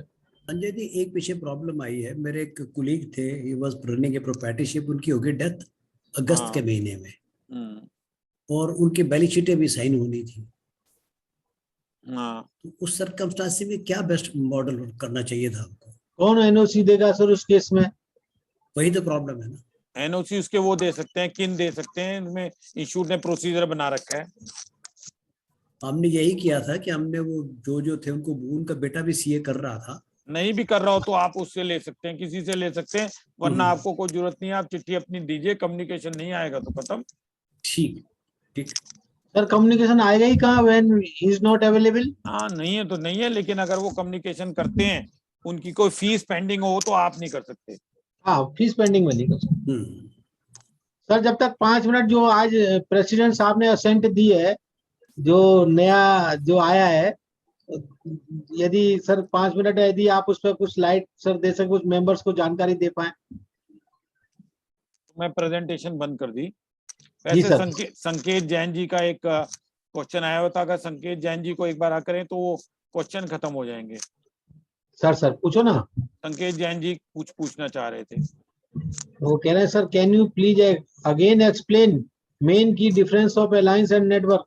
वो तो आपकी फिर वो है पीपीटी, उसमें से देख लेंगे सर, ये हाँ तो जी, हाँ जी। पॉसिबल नहीं है दोबारा से सर उसको एक्सप्लेन किया जाए। हाँ, कोई क्वेश्चन हो तो पूछ सकते हैं। क्वेश्चन हो तो पूछ सकते हैं सर। सर एक डायरेक्ट टैक्स का क्वेश्चन पूछ लें? कोशिश करूंगा सर। सर प्रोप्राइटरशिप फर्म है, उसमें प्रॉपर्टी है, उसको पार्टनरशिप फर्म बनानी है, उसके बेटे को पार्टनर बनाना है, तो उसमें कैपिटल गेन अट्रैक्ट होगा? बिल्कुल होगा सर, उसका वही चेंज हो गया ना कॉन्स्टिट्यूशन। बट वो 43AC में तो है ना कि अगर वो सेम वैल्यू पर ट्रांसफर कर दें तो उस वैल्यू पर ही माना जाएगा। नहीं सर, वो आप ट्रांसफर कर रहे हो, लेकिन वो आप जब उसका कॉन्स्टिट्यूशन चेंज कर रहे हो, वो कॉमन हॉज पैच में डाल रहे हो, आप ये कह रहे हो। लेकिन आप कल को उसके बाद उसको कुछ देना चाहोगे तो नहीं दे पाओगे। नहीं, क्या चीज देना चाहेंगे? मान लो कल को आप उस पार्टनरशिप से विड्रॉ करना चाहोगे तो नहीं कर पाओगे, तब आपको मार्केट वैल्यू लगेगी। हाँ, विड्रॉ करेंगे तो ठीक है, अभी तो इनकमिंग की बात है। वो तो इनकमिंग में मेरे को नहीं लगता कोई इश्यू है, आप ये कर सकते हैं। उसमें सर एक थोड़ा सा डाउट हुआ था कि क्या? 40 में इनकमिंग में तो प्रोप्राइटर को टैक्स नहीं लगेगा अगर सेम वैल्यू पर, अगर उसमें आज की डेट की सर्कल रेट वैल्यू डाल दें फर्म के हैंड्स में तो लगेगा ही ना, फिर कैसे छोड़ दोगे यार। सर एक चीज है ना, अगर वो इंडेक्सिंग उसकी इंडेक्स वैल्यू ज्यादा बनती है तो उस वैल्यू पे ले लेते हैं, तो सर 50% भी अट्रैक्ट नहीं होगा। सर फर्म के केस में 50। आप उसको ट्रांसफर मानोगे। हाँ जी। The moment you take anything more, तो आपके कैपिटल गेन लगेगा। कैपिटल गेन की कंप्यूटेशन होगी, उसमें जो डिडक्शन मिलनी है मिलेंगी, जो नहीं मिलनी है वो नहीं मिलेंगी, खत्म हो गया मामला। सर 56,210 फर्म के हैंड में अट्रैक्ट होगा? अगर वो कम रेट पे आप करेंगे तो हो ही जाएगा ना, एनी पर्सन रिसीव्ड है। तो उसमें ये टेक ओवर वाला कोई एग्जम्पशन है? नहीं, कुछ नहीं है, नॉट वी स्टैंडिंग नहीं है सर वो। अच्छा। आज की डेट में 56,210 सबसे डेंजरस है, हर कंडीशन के अंदर लग जाता है। लग जाता है सर। सर उन्होंने गिफ्ट टैक्स हटा दिया और 56 टोटल ले आए। नहीं, सर, पर एक इन्होंने बोला ना बेटा है, तो हम्म। बेटे के लिए मैंने इसलिए कहा कि बेटे पे 56,210 नहीं लगेगा। नहीं लगे। लेकिन फॉर्म के अंदर अगर आप लेके जा रहे हो तो फॉर्म जो है वो आपको 56,210 फर्म को लग सकता है। सर एक क्वेश्चन है मेंबर का, इनकी एक कोऑपरेटिव सोसाइटी है, 2020-21 की इन्होंने रिटर्न फाइल करी। जो भी उनका कंट्रीब्यूशन था मेंबर से after meeting all the expenses they declared net surplus of 1,90,000. But CPC Bangalore allowed only 50,000 deduction under Section 80P and taxed on balance of 1,40,000. Appeal करो, लड़ते रहो आपको, क्योंकि उनके जो बिजनेस रूल है उसमें वो ऐसे ही है। इन्होंने 2 बार सर 154 में भी फाइल की, बट दे नहीं होगा, रिजेक्टेड। नहीं होगा, अपील से ही होगा वो। अपील वो CIT। हाँ जी, sir mistake apparent from record नहीं है ना? नहीं है, कुछ नहीं है, ये वो तो नहीं है, अपील ही करनी पड़ेगी। ये इनका इंटरप्रिटेशन डिस्प्यूट है। और अपील कर देनी चाहिए चाहे क्वांटम कम हो, वरना प्रेसिडेंस बन जाएगा इनका। Yes sir. अब मैं एक्ट पे बताऊं कुछ, अगर वो आ रहे हैं, थोड़ा लेट है तो।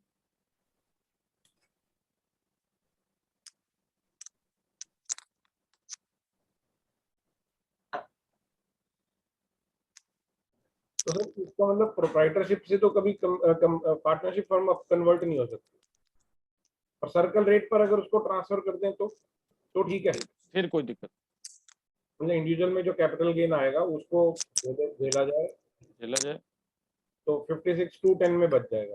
हाँ जी, क्योंकि फर्म जो रिसीव कर रही है वो 56(2)(10) उसको अट्रैक्ट नहीं होगा। इंडिविजुअल सर्किल रेट पे ट्रांसफर कर रहा है तो उसको कोई प्रॉब्लम नहीं है। और जो नए पार्टनर आ रहे हैं उससे कोई फर्क पड़ेगा ना, नए पार्टनर को इसलिए नहीं पड़ेगा क्योंकि जब वो जाएंगे, पुराने को कुछ एक्स्ट्रा दोगे तब फर्क पड़ेगा। यस सर, एक्ट में बताऊं, उसके तो कैपिटल अकाउंट में सर ये बैलेंस खड़ा होगा अभी। देखो उससे कोई फर्क नहीं पड़ता, कैपिटल नहीं है अकाउंट में, कोई भी फर्क नहीं है, जब वो आएगा तब प्रॉब्लम है। नमस्कार यूडिन चेयरमैन। नमस्कार सर, नमस्कार। Welcome sir, welcome. मैं रंजीत भाई को यूडिन का फादर बोलता हूँ। मेरे को कभी भी कोई समस्या आ जाए मैं इन्हीं को फोन करता हूँ, जबकि यूडिन आज की डेट में इंचार्ज कोई है। तो सर यू आर वेलकम। अभी वो जरा कर रहे हैं कुछ, तो राजेश जी अब मेरा रिलीवर आगे है, तो मैं इजाजत चाहूंगा, अगर आप मुझे दें इजाजत। सर आप बने रहो, थोड़ी देर तो बने रहो सर हमारे साथ। तो रंजीत जी आए हैं कैलकाटा से, तो सर आप मैं म्यूट हो जाऊंगा बस। मेरी रिक्वेस्ट है sir. Thank you sir, thank you very much. I welcome our another speaker on unit, very respected honorable central council member CA Ranjit Agrawal ji. Welcome you sir. As everybody know, Ranjit Agrawal ji is a chartered accountant since last 20 years and also a company secretary and DISA from ICI. He is a senior partner in NRSM and associate since last 20 years. EIRC, Eastern India Regional Council, got the Best Regional Council Award under his chairmanship of EIRC in the year 2013-14. He was elected to the 23rd, 24 and present council, Central Council of the ICI of India for 3 times in a row continuously. He was a chairman of the Professional Development Committee of ICI, implemented bank branch audit software. He conceptualized and implemented UDIN as chairman of PDC, a landmark reform of ICI. He presently convener of group constituted to implement UDIN concept in all SAARC countries, Sri Lanka, Pakistan, Nepal, Bhutan, Bangladesh, Afghanistan and Maldives. He, as chairman of the Ethical Standard Board of ICI in 2019, revised the Code of Ethics after a gap of 10 years. He is currently chairman of Committee for Members in Industry and Business and Tax Audit Quality Review Board of ICI. He is a regular speaker on the topic Code of Ethics, Professional Opportunities, Student Motivation Session and socially equally active with Lions Club, Bada Bazaar Library, JSI, Friends of Tribal Societies, Avantika, etc. And above all, he is a breadwinner and always ready to help, whether a member call from northern region or any region. I remember those days when I was a regional council member and I got some work, always call him and he always ready to solve it. So with this, I welcome you, sir, and over to you, sir. So thank you, Rajesh ji, and very dynamic. In spite of not being in the council, in the regional or the central, you are serving the members like anything. You are serving more than I will say than the other leaders of this profession. So thank you very much for doing this good work, sir. Yes, sir. My very respected Sanjay Agarwal ji, which I respect him a lot, because when I entered in the council, we have learned a lot under his various chairmanship, and still we are learning. Now he has rejoined the council after a gap of 1 term. So very senior and very knowledgeable council member. Now, आप मुझे ये बताइए कि in UDI, I can speak anything. Like we can from start to scratch to finish whatever. What you want to know in UDI, because now UDI is not a new thing. Everybody know the UDI. So do you want me to take the query, or you want me to explain something about the UDI and then the query? Sir मैं request है कि आप 5-7 minute थोड़ा सा overview दे दें UDIN का, वैसे सबको मालूम है एज यू सेड, और उसके बाद क्वेरीज ले लेंगे डायरेक्टली तो बेटर है सर. ठीक है, ओके फाइन. और So, बाकी का जो मेंबर चाहे sir, what ever member like. Sanjay sir, आपका क्या व्यू है? हाँ संजय जी, सर अग्रवाल साहब आप अनम्यूट कर लो सर. संजय जी सर. हाँ जी सर, सॉरी सर, आपका व्यू क्या है कि भाई साहब पूछ रहे हैं कि हाउ टू स्टार्ट, ये गया तो यूडिन सबको मालूम है, क्वेरीज लें डायरेक्ट या कुछ ओवरव्यू दें या कैसे करें सर? एक बार जो रिसेंट हमने चेंजेस किए हैं उनको कवर कर दो, और उसके बाद जो डिफिकल्टी आ रही है उनका क्या सोल्यूशन है वो बता दो. ठीक है, okay fine. So we got the guidance from our CCM. So friends, good evening to all of you. First of all, I must compliment Rajesh ji for giving me opportunity to interact with all the members from Delhi. Friends, as you are aware that UDI is the concept long ago conceived by the council in 2011, and Sanjay bhai was there in the council that point of time, but somehow it could not be implemented. In 2018, with the effort of the all CCM, we have implemented. The basic objective of UDI is, number one, is to prevent the forgery and the fraud happening in the name of the CA by non-CA. That was the basic objective.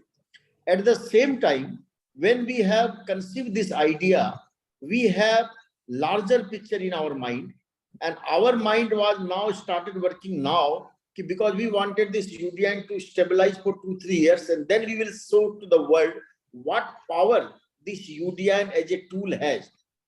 I am giving you one example. 1 month before, we have received 18 certificates from state of Maharashtra government.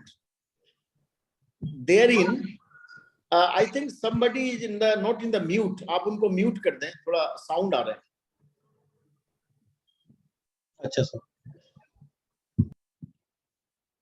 हाँ, तो ये जो 18 certificate Maharashtra government has given to the UDI directorate to verify the genuineness of this certificate, because there was no mention of UDI number in those certificates. When we have verified the 18 certificate, which had the which has certified more than 300 crore rupees. When we have verified, out of 18 certificate, 12 were not chartered accountant. They have forged somebody name, signature, something like this. 4 were not in practice, they were member in industry, and 2, their COP was suspended. Now, can you believe it? So much of government fund and grants are going in this country, and the chartered accountant signatures without nothing moves in this country. And these kind of signatures are forged by non-CA, employee, banker, management. Nobody knows. Even my signature is forged. I cannot know who is using my signature. Now, after the introduction of this UDI and these kind of examples we are getting and coming in the public domain, which was not the case earlier. In the case of tax audit, so many tax audit reports were signed by advocates and others who were not the CA. I am giving you one example. When last 1 year before, we have now developed a system where top 5 UDN generator we compliment, we congratulate them through the president of ICI. So 2020, we have got that there are 5 top UDN generator member. Out of that, 3 were generated 14,000, 48,000, 52,000 UDN in a year. And when we have analyzed these 3 data, they were of the same firm, 3 partner of the same firm. So as a mark of gratitude and the compliment, the president called them one of the partner. Thank you very much. Congratulations. You have done a very good job. So much of UDN you have generated. So we are very proud our members are doing. So the person, initially he was very happy the president is calling him. But later on he was so surprised that, sir, I will come back to you after 1 hour. I don't know so many UDN I have generated. And when he came back with after 1 hour, he has given a shocking figure. He said, sir, all these 3 UDN which you are mentioning are generated by my 3 partners, but these partners are not aware of these UDN. And when we have drilled down, we have go detail into, we have done the peer review of that firm and so many investigations happened. It was found that the 3 partner has authorized or outsourced their digital signature to 3 corporate body with the mobile number of theirs. Also they have incorporated of their 3 corporate personnel in our ICI SSP record.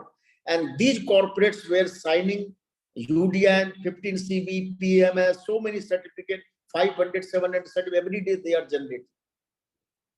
So these were not available or not knowing before the UDN started. Now I am giving you one more example in the state of Rajasthan. In the state of Rajasthan, 250 crore tender was floated by the Asian Development Bank, ADB. And there is a chartered accountant independent in Calcutta who do the due diligence of the work of the ADB. So whenever ADB received the application, he give to the CA firm for due diligence. So that CA firm in Calcutta done the due diligence, and in the due diligence, none of them were qualified, and he has given his report. So that tender was cancelled. After 2 months, it was re-tendered. And when it was re-tendered, again, this work was given to the CA firm in Calcutta for due diligence. And while verifying one of the balance sheet of one of the applicant in the process of due diligence, that CA firms found the same balance sheet he has verified in the last tender also. And the balance sheet date, the figure, the name, the signature of the CA, everything was same. So last time it was disqualified. Now this time the same balance sheet are going to be qualified.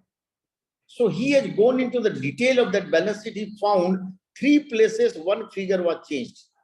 By cyclo-style writing, something was done. So one in notes on accounts, one in notes schedule, one is PL and one is balance sheet. 3 places this implication was there, and that balance sheet was qualified. So he had made his report and given to the ADB. Again, this tender was rejected. So my point here is, had that not verified the UDN in the earlier occasion by the same balance sheet, he could not have traced that this is the same balance sheet which we have verified earlier. Earlier it was not qualified, now it is qualified because somebody has changed some figure. So either the chartered accountant has changed or the management without the knowledge of the CA. There was only 2 possibilities. So these kind of examples we are getting every day after this UDN. And I'm giving you one small figure, more than 700 crore.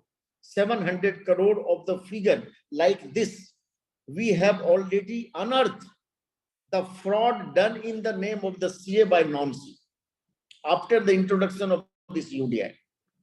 This net worth certificate and all this, it's a common. the chartered accountant is signing 50 crore rupees net worth. The client goes in the bank with the 500. They put one more zero. Now, when the banker verify the UDN portal, they are finding 50 crore. So they are asking the client, it is 50 crore, you have brought 500 crore. So they call the CA. And the CA came in the bank, they say, I have certified only 50 crore, which is already there in our ICICI UDN portal, you can verify. But from there, we have verified, that's why we called you. So when the banker and the client and the CA sit on the table, and the CA said, I have verified 50 crore, he took one statement from the CA and FIR were lodged by the banker against the corporate and the client. So these kind of issues are coming after the UDN. So UDN is not the number. UDN is the biggest transformation happened to this ICI. And I'm telling you, there is a data which says in India, $3 trillion economy we are right now. And we have done a survey, 165 kind of certificates we are giving under various laws of this land of this country by the chartered accountant. Whether it's a private company, listed company, government grants, society, trust, NGO, so many, Manrega, all these funds, chartered accountant are giving a certificate. And there are only 1.5 lakh chartered accountant practicing in this country. $3 trillion economy, 1.5 lakh only CA. Why everybody is not getting this work? Why we are struggling to get the work when such a huge country, 1.3 billion people, out of where 1,50,000 practicing CA only, they are catering the entire economy of this country. Still, they are not getting the job. Something wrong is happening in this country. Something wrong is going on. And we are not able to detect those wrong, which we are able to detect now after the UDN. So UDN is not the number. UDN is a shield, protection given to our member. If something goes wrong in your name, you have the technology, you have the tool to establish yourself that you have not signed. And whatever figure you have given, it is on the portal itself. So you can defend yourself through UDN number one. And UDN is also a mechanism of owning your signature, which many members disown in the case of disciplinary mechanism. Whenever a balance sheet comes in the disciplinary proceeding, the member says, I have not signed it. Go for forensic. The institute is bound to go for forensic. It takes time, adjournment. Now he cannot say, I have not signed. He has to own it. This is my signature. So these are the advantage of UDN, which we are considering in the big way. Now we have started this MOC. I'm giving you an example. When in 2018 in MEF, we thought we should compile the data of the last year MOC by the practicing firm. We will compile it and give to the RBI. Many members protested, why you are asking confidential data, this, that. We said that it is not a confidential data. You are in the code of ethics, it is written that the regulator and the professional body can ask, or the government can ask you particular information of any particular client without the client name, which is what we are doing. So in the name of confidentiality, we are not serving the society or the country, which we are supposed to do that.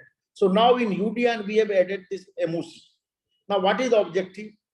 The first objective of UDN was the preamble of UDN says no client name is required. So if you have generated 500 UDN, so many certificates, so many funds you have certified, nobody knows who is the client. Because we are not asking your client name. We want to know what you are catering. We are not interested to know whom you are catering. Whatever you are catering as a practicing CA, we want to compile those data and give a informative report to this country as a government or a stakeholder. Okay, look, what sort of service our members are doing. I am giving you 2-3 examples. Manrega fund. is subject to audit by a CA. The government, suppose say in the parliament, 50,000 crore Manrega fund disbursed this year.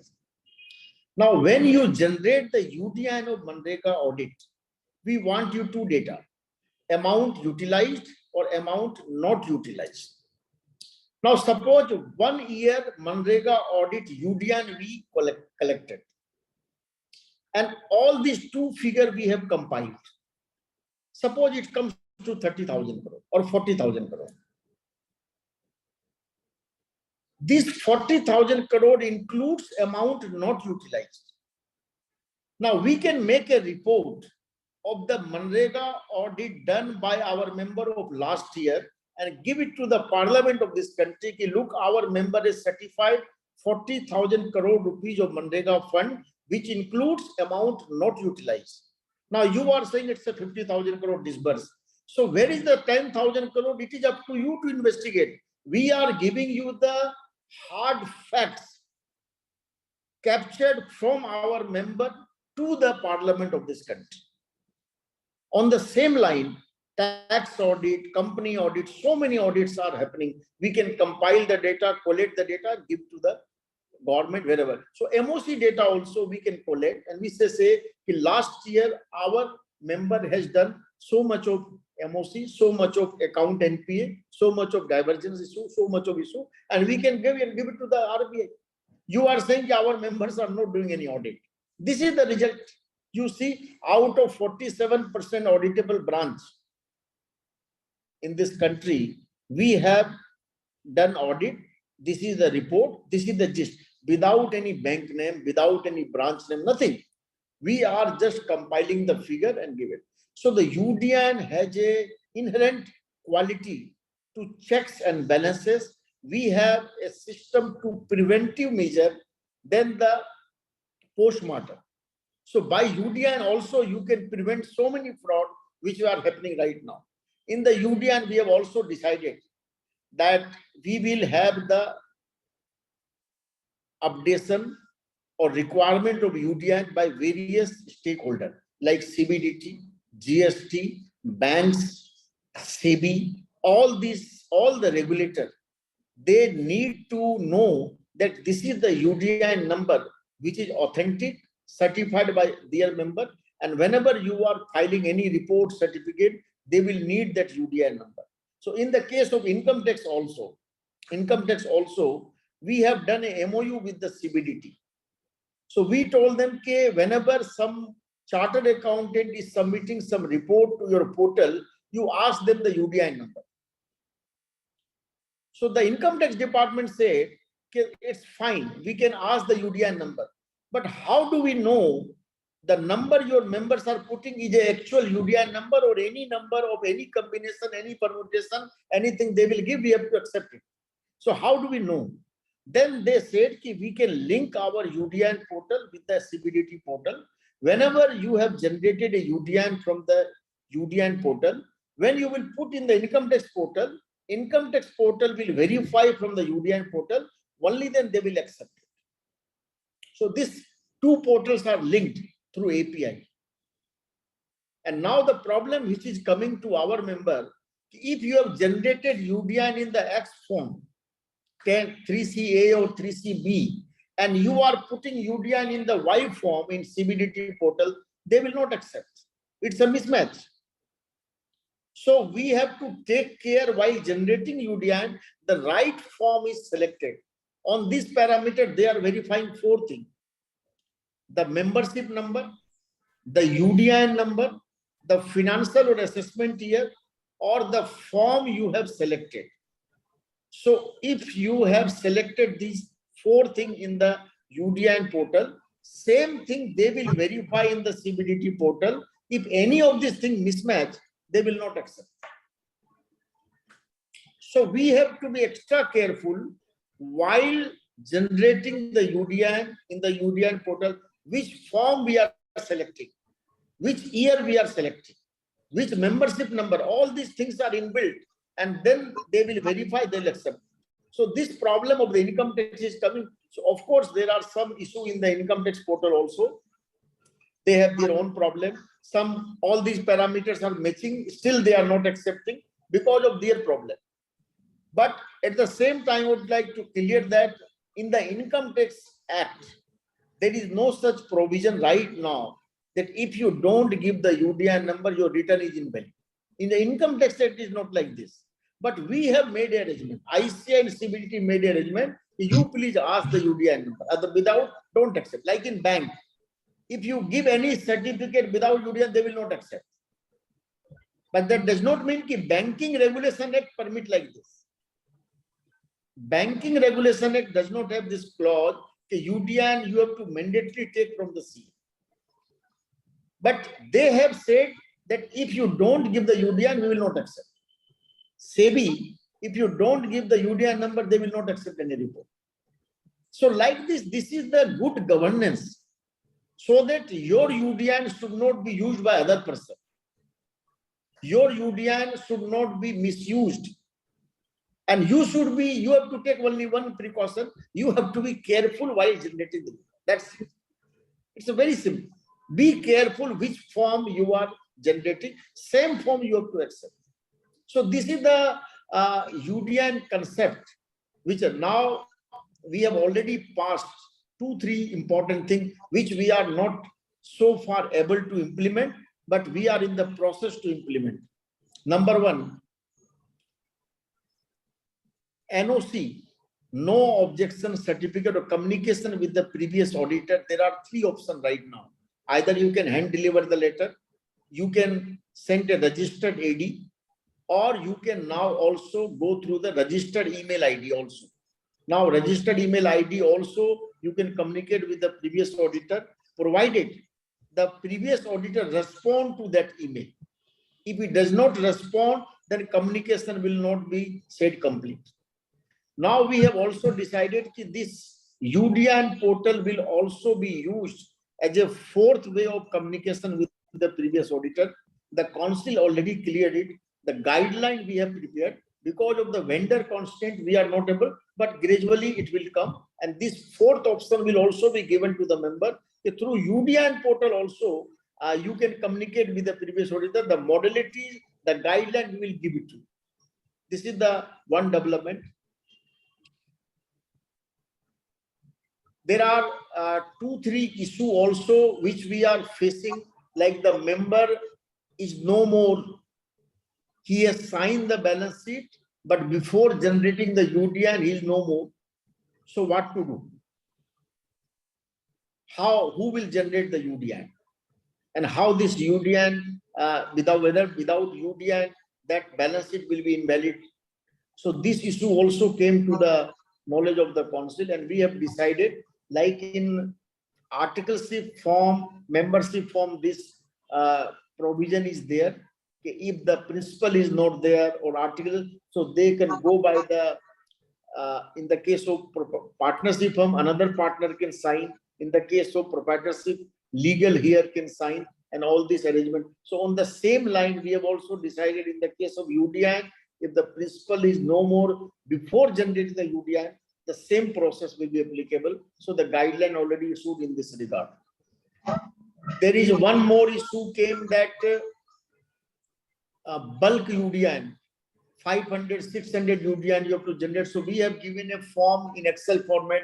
You can generate bulk UDN in one click of mouse, and the same 500 UDN can be generated. At the time of uploading in the income tax portal, this facility is not there, but they are working on it, so that this updation of bulk UDN can also come there, so that whenever any regulator wants, this bulk UDN option can be used. So these are some of the initial remarks about the UDN. I am ready to answer any query you have as far as UDN is concerned. Sir.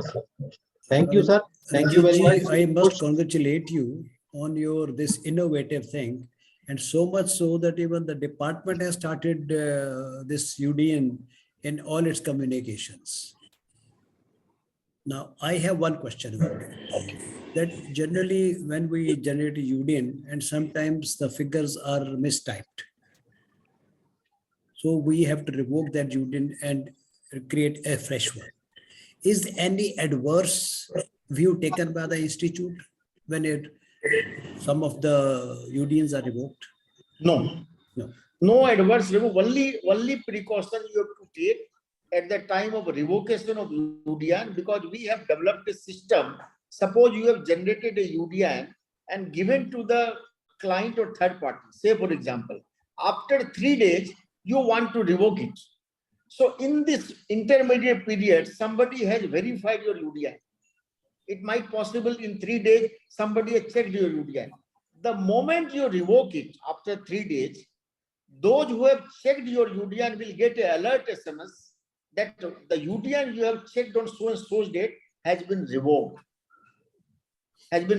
So the person who has seen your UDN on the portal will get an alert SMS, only that is there. Otherwise, there is nothing wrong in revocation. It is a operational issue, procedural issue that is possible. So there is no wrongdoing in revocation of UDN.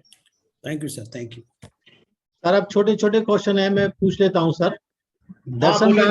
दर्शन राठौर जी पूछ रहे हैं, sir what if any UDIN wrongly updated in different pen, what is the solution?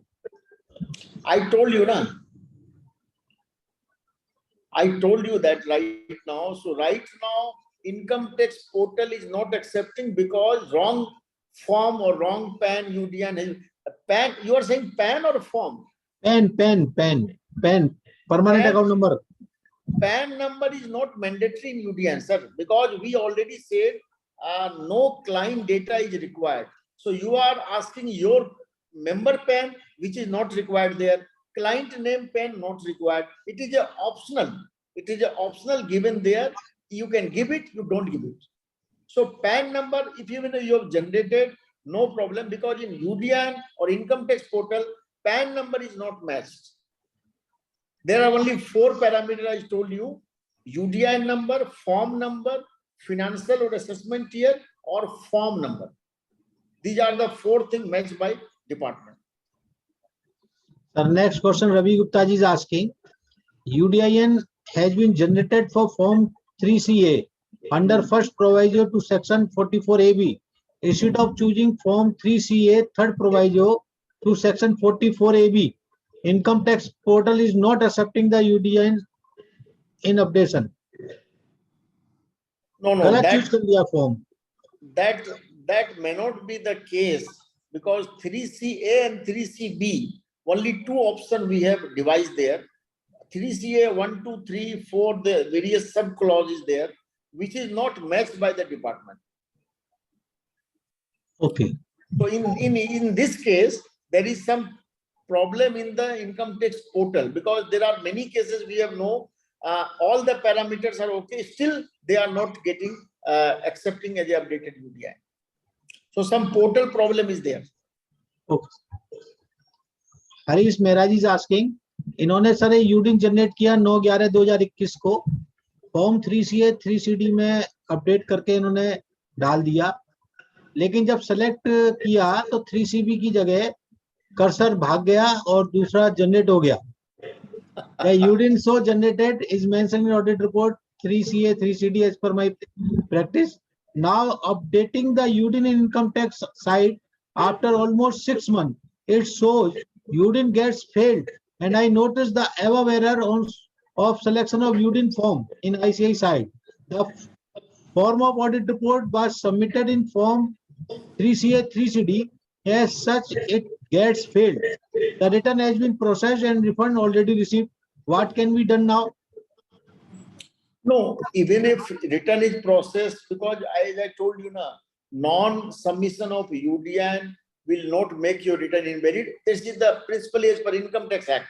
But since institute and they have made an MOU, so it is our duty to update it. But even if your return is not, UDN is not updated on the portal, you please hold it, wait, because there is nothing more you can do right now. You can wait for the time being. Let's see some solution comes from the department side. We are approaching them. Next question, Neeraj Kumar Srivastav ji पूछ रहे हैं. In one case, I am unable to update UDIN and the message displayed is UDIN update failed. What is the solution? in the income tax portal it is saying? Yes, sir. Yes, sir. Same thing I told you, no? It is a portal problem. Income tax problem, side. Amod Agrawal ji is asking, in 3CA private limited companies, UDIN is not verified at income tax side. वो ये problem, ये income tax side की problem है. Is UDIN compulsory in MCA forms? Sanjay Jain ji पूछ रहे हैं sir. Sir आपको मैं बता दूं, यूडीआईएन को जिन्होंने नहीं समझा ठीक से, उनके लिए मैं क्लैरिफाई कर दूं. यूडीआईएन क्या है? यूडीआईएन एक टूल है कि whatever you are signing as a practising chartered accountant has to be supported by a unique number. This is the concept of UDIN. Now, if you are signing a ROC form, then you are signing as a practicing CA, because the ROC MCA permit you to sign, and there is a 447 Act, 447 section of the Companies Act, which says कि wrong filing or wrong verifying of the ROC form is a fraud subject to the action as per 447. So how can you say कि I will not generate UDIN? Suppose you have not generated UDIN and then you have signed a wrong form, or you have certified the wrong figure in the form. Who will be responsible? So UDIN is a concept where it is very clear, whatever you are signing as a practice in the capacity of a practicing chartered accountant, it has to be supported by a unique number which is called UDIN. One line clarification.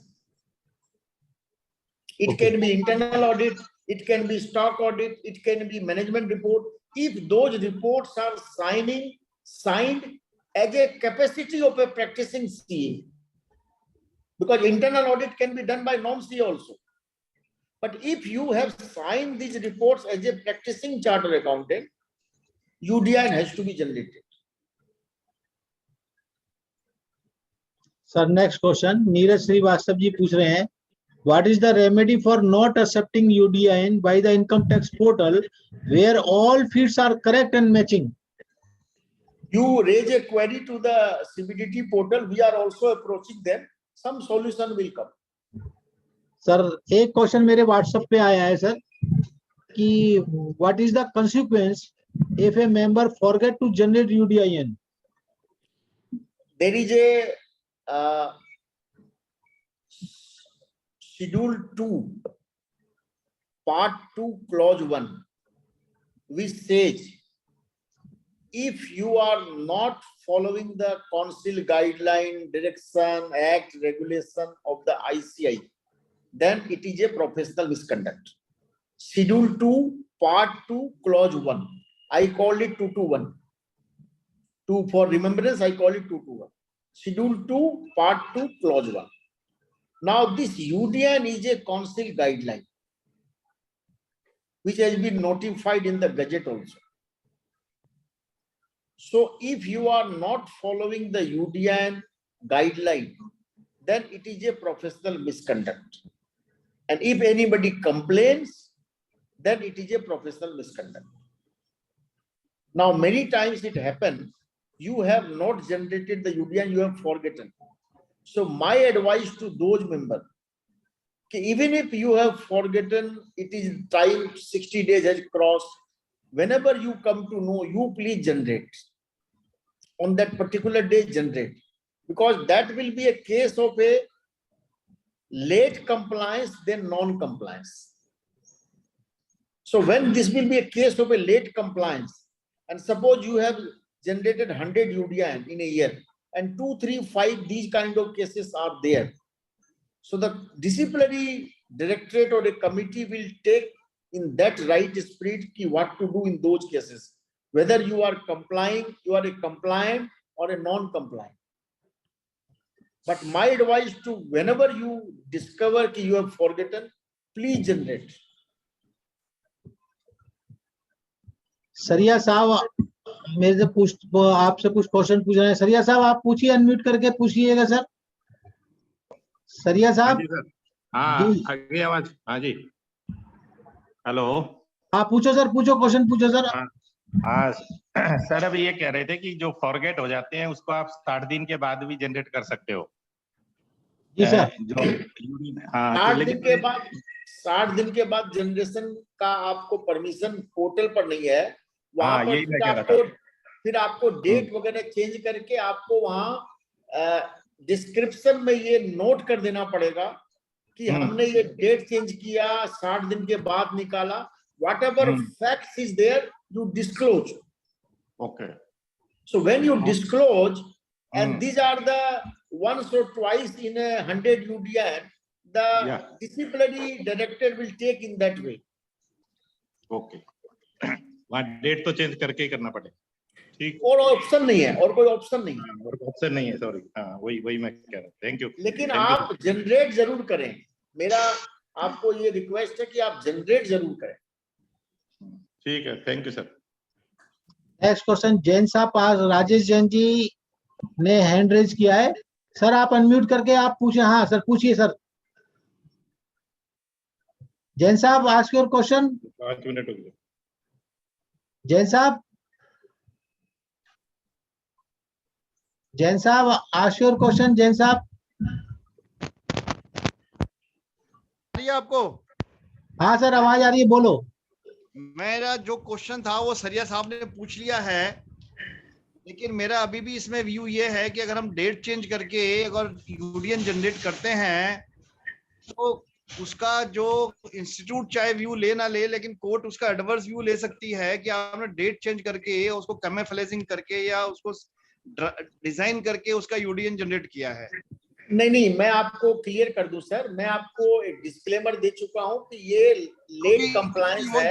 आपने portal पे भी डालना है income tax department की। नहीं, मैं आपको clear कर दूं, इसलिए मैं आपको पहले ही बोल रहा था कि आप जब डेट चेंज करके निकाल रहे हो तो सबसे पहले मैंने आपको बोला कि आप ये सारे फैक्ट्स को डिस्क्लोज कर रहे हो। वहां I told you to disclose all these activity which you are doing, कि आपने ये यूडीआई जो निकाला है ये 60 दिन पहले साइन हुआ था या 3 महीना पहले साइन हुआ था। तो ये जब आप लेकिन वो डिस्क्लोजर हम किस जगह पे करेंगे? डिस्क्रिप्शन का कॉलम है वहां पर जहां आप ये लिख सकते हैं। रिमार्क कॉलम में लिख सकते हैं। सबसे नीचे वाले में ही लिख सकते हैं कि जहां पर आपने लिखा है कि it will not be shown to the outside authorities. हाँ, ये जी।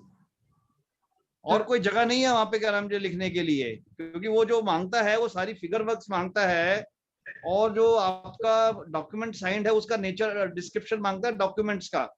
अच्छा, लेकिन जो आप बता रहे हैं वो हमको एक्सप्लेन करना पड़ेगा। जहां पर आपने सबसे लास्ट में लिखा है it will not be shown to the outside authorities, but it is for the information to the for the kept by the with the institute only. I think that is the only appropriate place where we have to disclose the our failure to generate the UDIN at the appropriate time. हाँ तो करिए ना, वहाँ करिए, क्या problem है? वही करना पड़ेगा, और कोई तरीका और कोई जगह नहीं। मैं और अच्छा, आप मुझे एक चीज बताइए, मैं आपसे काउंटर क्वेश्चन करता हूँ। आप नहीं करते हैं तो क्या सॉल्यूशन क्या है? सॉल्यूशन तो देखिए, अब आपने अगर नहीं जनरेट किया है और आपने पोर्टल पे जो नहीं क्या नाम जो है उसको अपडेट किया है, तो डेफिनेटली आपने जैसे कहा कि एडवर्स व्यू डिपार्टमेंट उसको इनवैलिड रिटर्न तो नहीं मानेगा, ना ही उसको है ना इनवैलिड टैक्स ऑडिट रिपोर्ट मानेगा, ठीक है ना। लेकिन हाँ, उसका कॉन्सिक्वेंशियल जो है वो रिपरकशन हो सकता है। लेकिन सर, जो सॉरी वो रिटर्न इनवैलिड हो जाएगी। मैं वही आपसे कह रहा हूँ कि वो कॉन्सिक्वेंशियल उसका इफेक्ट हो सकता है। मैं आपसे पहले ही कह रहा हूँ कॉन्सिक्वेंशियल इफेक्ट हो सकता है उसका, बिल्कुल हो सकता है। ये एक बात समझो, जो चेयरमैन यूडिन कह रहे हैं कि ये तो मेरा और इंस्टीट्यूट का मामला है कि कौन सी चीज का वायलेशन है, कौन का नहीं है। जी जी। आपको आज की डेट में क्लाइंट जो है सफर कर रहा है, जब आप फैक्ट सारे मेंशन कर रहे हो, then what is the problem? नहीं सर, मेरे को प्रॉब्लम नहीं है, मैं तो सिर्फ एक जगह देखना चाह रहा हूँ कि जहाँ पे मैं इसको डिस्क्लोज करूंगा। में देना ना, वो बता तो रहे हैं। हाँ, दिमाग किस लिए दिया हुआ है? इसीलिए तो दिया हुआ है। वहां पुराना यूडिन नंबर भी डालो आप। अरे रंजीत भाई, तो क्या डिस्कस कर रहे हैं? ये कुछ मैंने एक सजेशन दिया था कि वो अपडेट यूडिन करके कर दें। नहीं नहीं, ये क्या बोल रहे हैं सर कि इनका यूडीएन छूट गया और 60 दिन क्रॉस हो गए तो हाँ। क्या करें? तो हाँ मैं बोला निकालो, आज निकालो। हाँ, निकालो, उसमें मार्क कर दो, लिख दो। हाँ, यही सर ने बताया। अच्छा, नेक्स्ट क्वेश्चन, दर्शन राठौर जी, आप आज के क्वेश्चन। सर मैं पूछ रहा था कि जैसे इनकम टैक्स की साइट पर क्या हुआ कि 2 यूडीआईएन थे, एक यूडीआईएन हमने जो अपडेट किया तो डिपार्टमेंट ने ले लिया, पर वो दूसरे पैन का था गलती से। अब वो कंज्यूम हो गया, वो दोबारा ले नहीं रहा है, तो उस कंडीशन में क्या करें? तो उन्होंने एक्सेप्ट तो कर लिया इनकम टैक्स डिपार्टमेंट ने, पर अगर हमको उसको ठीक करना हो तो कैसे कर सकते हैं? ये आपकी प्रॉब्लम हुई है कि आपने income tax department pan wise नहीं जा रहा है, वो तो आपने जो पैरामीटर में निकाला वहां पे एक्सेप्ट कर लिया उन्होंने। अब आप ये बोल रहे हो कि हाँ। हमारा दूसरे क्लाइंट का था वो, हाँ, यस। तो अब तो क्या उसका कोई सोल्यूशन नहीं है। आप एक डिपार्टमेंट में जाके क्वेरी रेज कर दो सीबीडीटी पोर्टल में, लेकिन कोई करेक्शन विंडो वहां नहीं है अभी। हाँ, वही तो बोल रहा हूँ। ये और सर संजय भाई क्या- बताएंगे, इनकम टैक्स के हाँ। एक्सपर्ट संजय जी बताएंगे। सर इसकी ग्रीवेंस रेज करो और आप वहां डालो, वो आपको अनेबल कर देंगे। नहीं है तो आप जो है जो आपका रह गया है वो दूसरी जगह कर दो, फिर देखेंगे। हाँ, वही किया है मैंने अभी फिलहाल पे। Thank you, चलो sir. ठीक। राजेश भाई, हाँ जी सर। ये आपका जो ऊपर जल रहा है बल्ब, उसको ध्यान रखना भाई। ठीक है सर, ठीक है, ठीक है सर। अच्छा, एक क्वेश्चन इसमें आया है, अभी 2 क्वेश्चन आए हैं सर, मैं पूछ लेता हूँ। अशोक अरोरा जी पूछ रहे हैं, UDIN was generated on 18th April but documents were submitted online on 19 due to technical difficulty, is there any problem for such submission? कोई प्रॉब्लम नहीं है मेरे हिसाब से तो। सर बताएं सर। मैंने क्या प्रॉब्लम, डॉक्यूमेंट कहाँ सबमिट किया हो? अशोक जी, डॉक्यूमेंट आपने कहाँ सबमिट किए हैं? आप क्वेश्चन में जरा लिखें या चैट बॉक्स में लिखें, या मैं आपको अनम्यूट कह रहा हूँ, आप पूछ ले क्वेश्चन। राजेश जी, मेरे हिसाब से भी इसमें कोई डिफिकल्टी नहीं है, कोई क्योंकि difficulty बैलेंस नहीं शीट है। साइन करते 31 अगस्त को, अपलोड करते जाके अक्टूबर में, हाँ, तो इसमें क्या क्या बैंक- फर्क है? It doesn't make sir any ये डिफरेंस। बैंक को है, कोई दिक्कत नहीं है। कोई बैंक दिक्कत की- नहीं है। कोई दिक्कत नहीं है। UDIN shows that you have signed this balance sheet and you are authenticating this information. That's कोई it. दिक्कत नहीं है, अपलोड वो आप अपलोड ना भी करें तो भी कोई फर्क नहीं पड़ता। तब भी कोई फर्क नहीं पड़ता, ठीक है। अच्छा, राजेश सबरवाल जी का क्वेश्चन है sir, form 3CB filed and accepted by clients but not appearing in CAID। ये तो संजय जी के लिए क्वेश्चन है। चलो खैर, इससे रिलेटेड भी संजय जी आगे हैं। संजय जी बताइए, आपका क्वेश्चन आ गया। सॉरी यार, सॉरी, मैं मल्टीटास्किंग हो गया, बहुत सारे एक साथ काम कर रहा हूँ। बताओ अच्छा, सर आप क्या इन- क्वेश्चन था? सॉरी। इनको दोबारा राजेश सबरवाल जी पूछ रहे हैं, form 3CB filed and accepted by client but not appearing in CAID। Not appearing in CAID नहीं पॉसिबल है यार, उसको ग्रीवेंस से रेज करो, इसको तो कुछ नहीं है, ऐसा कोई होना नहीं चाहिए। होना नहीं चाहिए, वही मैं कह रहा हूँ। नहीं नहीं, कुछ गड़बड़ है। आप क्लाइंट के उसमें जाके प्रिंट आउट निकालो जरा। जब क्लाइंट एक्सेप्ट कर लेता है तो क्लाइंट के आईडी से प्रिंट आउट निकलता है। आप प्रिंट आउट निकालो जरा, आपका मटेरियल अगर है वहां, तो फिर आपकी वो प्रिंट आउट निकाल के और ग्रीवेंस में वो अटैच करके दो, तो आपके रिफ्लेक्ट करना शुरू हो जाएगा। ठीक है, एक लास्ट क्वेश्चन है सर, मनमोहन मोदी जी पूछ रहे हैं, कल्पना मटोलिया जी पूछ रही हैं कि whether in IT department will accept UDIN generated after the 60 days as suggested by you in case of the forget to generate। Income tax portal में डेज का कैलकुलेशन नहीं है, ईयर, फाइनेंशियल ईयर और असेसमेंट ईयर का है। Okay, अगर दोनों में 60 दिन के बाद अगर ईयर चेंज हो जाएगा तो नहीं लेगा। Okay sir, I think there is no question. Ranjeet ji, मेरा एक क्वेश्चन है। आपने एक एग्जांपल दिया था कि the 3 partners had outsourced their signatures, तो any disciplinary action thought of against those people because Yes, they are, we have sent to DC already. okay, because it is not allowed. I am मैं supposed sir to आपको मैं आपको एक live example और देता हूं। हम magical board का जब चेयरमैन था तो हमारे पास एक मेल आई, राइटिंग में मेल आई। संजय जी सुनिएगा, उन्होंने बोला कि मैंने एक डिजिटल सिग्नेचर अपना एक एडवोकेट को दिया था 60 टैक्स ऑडिट साइन करने के लिए। अब वो 60 के बाद डिजिटल सिग्नेचर वापस नहीं कर रहा है, व्हाट टू डू?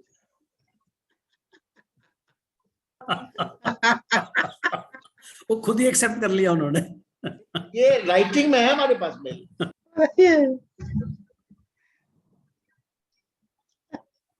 बड़ा मुश्किल काम है सर। तो member has to be very very careful. और लास्ट में मैं Yes. यही बोलूंगा सर कि don't take UDIN generation as a very lightly small thing. The kind of disciplinary reconstitutions are happening in this ICI. कल वो संजय जी भी कुछ नहीं कर पाएंगे। सर एक मेंबर्स का एक व्हाट्सएप पे मेरे आया है कि सर इसमें भी कोई इम्यूनिटी ला दो ना सर। इम्यूनिटी स्कीम ला दो ना सर इसमें। तो हमने दिया था, since it was a new law. हमने लास्ट के 1.5 साल के सारे को एक साथ 2 साल पहले आपको याद होगा यस हमने यस किया सर। था कि मार्च तक सब निकाल लो। तो now it's more than 4 year happen. You have to be used to it and ये now it is established law. शुरू में हमने दिया था, अब तो मेंबरों को भी वेरी वेरी केयरफुल। और ये आप इसको ऑब्लिगेशन ना समझिए, ये आपके प्रोटेक्शन के लिए है। आपको आज लग रहा है कि मेरे को ये, लेकिन आपको कितना ट्रांसफॉर्मेशन, क्लाइंट का एटीट्यूड, फीस मिलना, काफी चीजें हो गई है यूडीएन से। सर एक लास्ट क्वेश्चन कि कुछ मेंबर्स का ये भी कहना है कि इसको वापस दोबारा 15 दिन पे ही ला दिया जाए 60 डेज से। ये तो होगा ही। अभी चूंकि न्यू लॉ है, हम एक समय दे रहे हैं। हमारा तो विजन 15 दिन, 7 दिन, 3 दिन का था। धीरे धीरे ये है, तो अभी ये होगा। बट थोड़ा मेंबरों को एक समय दिया हुआ है नेटवर्क प्रॉब्लम के नाम में जो भी हो रहा है। But it will come down. Sir मेरी मेंबर से एक ही रिक्वेस्ट है that they should not take UDN as a mere formality. Yes. It is a very judicious act we are performing and we should be very careful in doing it. Sir Dharampal Sachdeva ji हमारे बहुत senior member हैं, देवेंद्र कुमार खुराना जी भी, उन्होंने hand raise किया है। मैं उनसे request करूंगा वो अनम्यूट करके please ask your question. Dharampal Sachdeva ji और Devendra Khurana ji, otherwise we are winding up. Quickly please ask your quickly sir. नहीं पूछ रहे sir. Anyway thank you our to very very honorable respected central council member, both the central council members, CA Sanjay Agrawal ji, CA Ranjit Agrawal ji from Calcutta, from the core of my heart on behalf of all the participants. He covered very well from how he conceptualized and implemented the UDN. मेरी नजर में एक landmark decision है जिससे कि बहुत सारे member जिनके की फोर्ज होते थे सिग्नेचर और प्रॉब्लम्स भी आती थी, उससे बचाया है सर ने। And our Atul Puri ji is here. I request him kindly present a vote of thanks sir. Ranjeet ji, it was a pleasure hearing you. बहुत बढ़िया सिंपल तरीके से। ये एक सब्जेक्ट ऐसा है जो राजेश जी ने लिया, इस पे किसी का ध्यान ही नहीं गया। It is such an important tool for our protection which we had not been using। and Rajesh ji ने अब जो एक पहले संजय जी ने भी जो दिया था नेटवर्थिंग एंड नेटवर्किंग के ऊपर, all new concepts. Really thank you very much. आपने जो इस सबसे पहले तो कंसेप्चुलाइज करने के लिए, that this is something which is for all of us, and thank you so very much for the deliberation and in a very very simple manner। Sanjay ji आपको भी, आपने आज हमारी नई कॉन्सेप्ट की आंखें खोल दी हैं। And I wish you a lot of health, good health, so that you keep working like this. And both of you are very, very worthy members. And I express my heartiest gratitude to both of you. Thank you very much. Sir, thank you very much. Thanks. Thank you. Okay, goodbye. Shabba khair. Good night. Thank you.